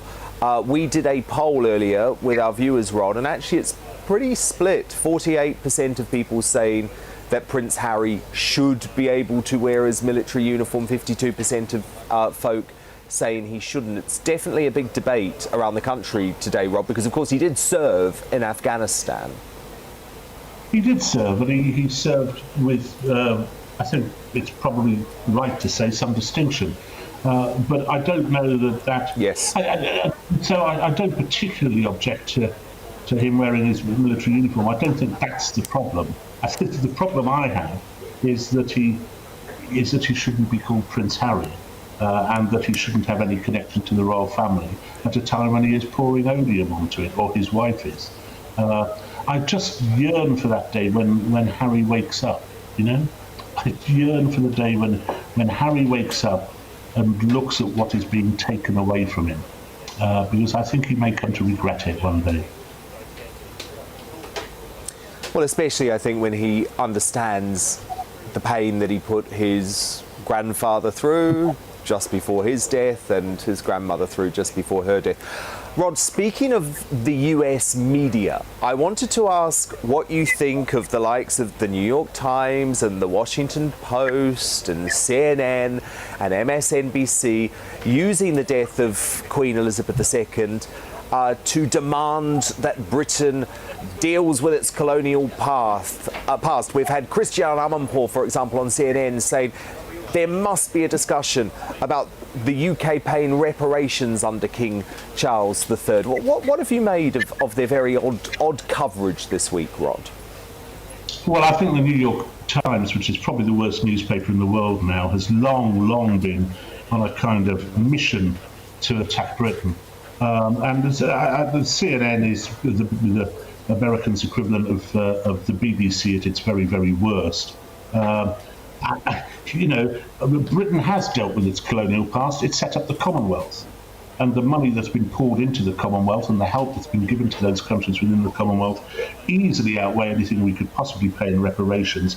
And if we go down the reparations route, I don't know what Christiane Amanpour thinks France should be doing, but I'm not sure what Ghana should be doing, for example. Ghana is one of the countries, is the main country from which we transported slaves, and it is also the most vociferous opponent of reparations because they know that it's their upper classes who would cop most of the blame for that slave trade because they sold them to the British. I mean, it is far more complicated than these airheaded, boring left-wing liberals think it is, and it's a lot more nuanced than that. And the sort of claims which they're making only serve to sow even more roots of division between us, between black and white, between Africa and Europe and so on. I don't know. The idea, I mean, which is prevalent, and the New York Times would sign up to it, that Africa's problems are the consequence of colonialism is so berserkly wrong, so many miles from the truth, and yet it's something which the left keeps saying, and Africa goes along with this because it means they get more money and they get succor, and someone is to blame for the parlous state of the continent. It is absolutely nothing to do with colonialism, Africa's current status, and it's very easy to prove just by looking at Ethiopia and Liberia, which were never colonies. No, indeed, and it's interesting, Rod, because if Christiane Amanpour had such an issue with the British Empire, quite surprised that she decided to accept her CBE from the British royal family, given it does make her a commander of the British Empire. Yes, at least John Lennon renounced his in a fit of belated anger. There's a lot of hypocrisy, and this has been going on, I think, for 10 years now. It's 10 years of the liberal left, particularly in America, but also over here, of course, pouring hatred upon European countries, particularly Britain, because we once had an empire. As if this were important today. I just don't think it is important today. Indeed, Rod Liddle, well, what a week. It has been so good to reflect with you, Rod. Thank you so much, and we'll speak again next week, of course. I'm going to bring back my superstar panel, though, for one final time this evening. Dawn, I just wanted you to reflect on the week.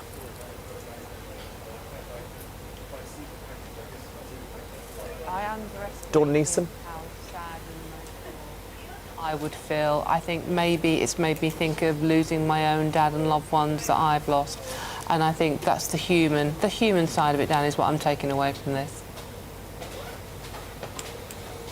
Adam Brooks, what about you? How do you reflect on the past 7 days? Again, it brings memories of lost loved ones, you know, to the front of your mind. And, you know, I've shed a tear this week. You know, it does make you emotional. But what I'm going to take from this is that we're unified as a country, you know, and we're celebrating the best of British. And I think, you know, the show that we're putting on to the rest of the world, you know, is one of, you know, a united kingdom.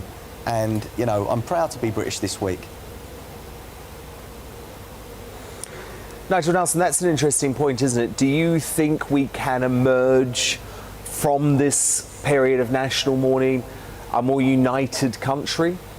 Yes, I mean, the word I was thinking about for the entire week was just unifying from Scotland down to London, the way that people have turned out. And they've turned out in unity, which has got to be a good thing. So, yes, I mean, out of a pretty dismal week, something good is going to happen.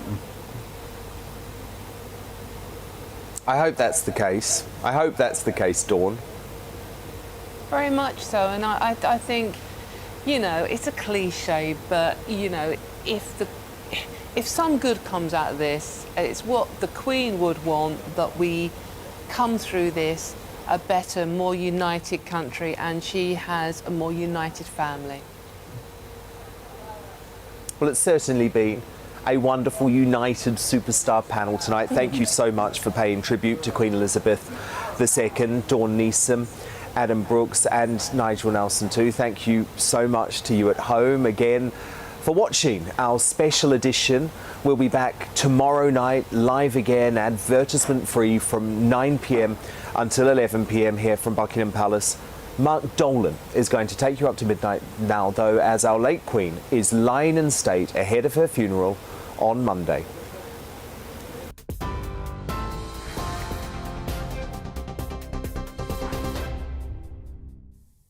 Hello, it's just gone at 11 o'clock. I'm Simon Pusey in the GB newsroom. Queen Elizabeth's coffin is now at Westminster Hall, where she is lying in state for 4 days.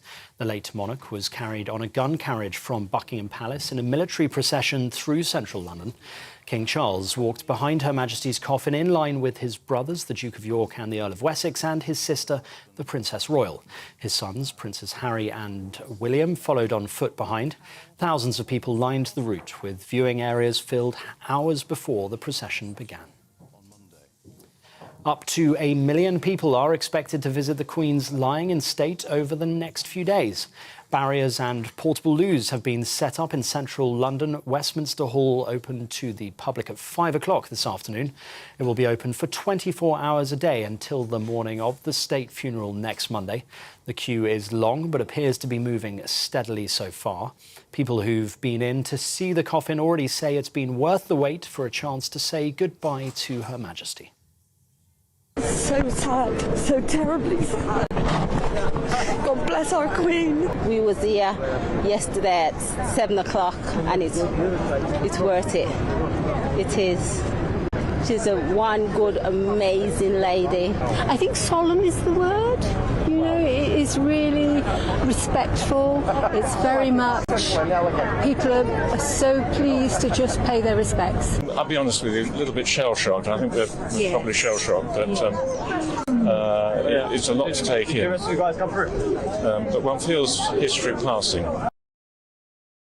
Well, the Departure for Culture, Media and Sport has published a queue tracker, which you can see here, which currently shows the line is 2.4 miles long. The capacity is 10 miles for those wanting to join the nearest landmark at the end of the queue. It is currently at Southwark Bridge. Well, King Charles III has returned to Gloucestershire for a day off from public duties. The King has gone back to his Highgrove home for a private day of reflection following a historic few days which has seen him proclaimed monarch. His Majesty is not expected to attend any public events tomorrow, but it's understood he'll be preparing for his new role. The private day has been set aside as part of the funeral plan for the late Queen, known as Operation London Bridge. In other news, as Ukraine's counter-offensive gains territory, families are finally being reunited with their relatives after months apart.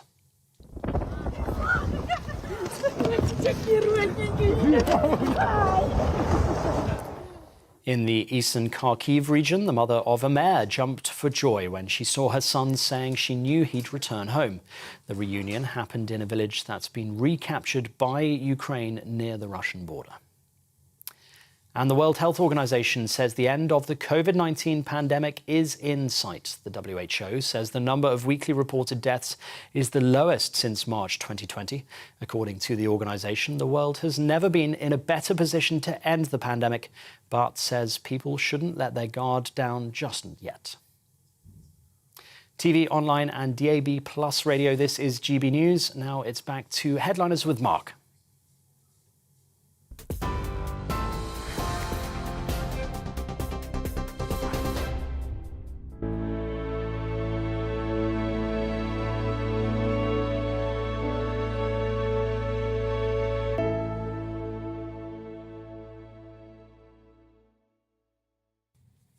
Hello, I'm Andrew Doyle and welcome to Headliners.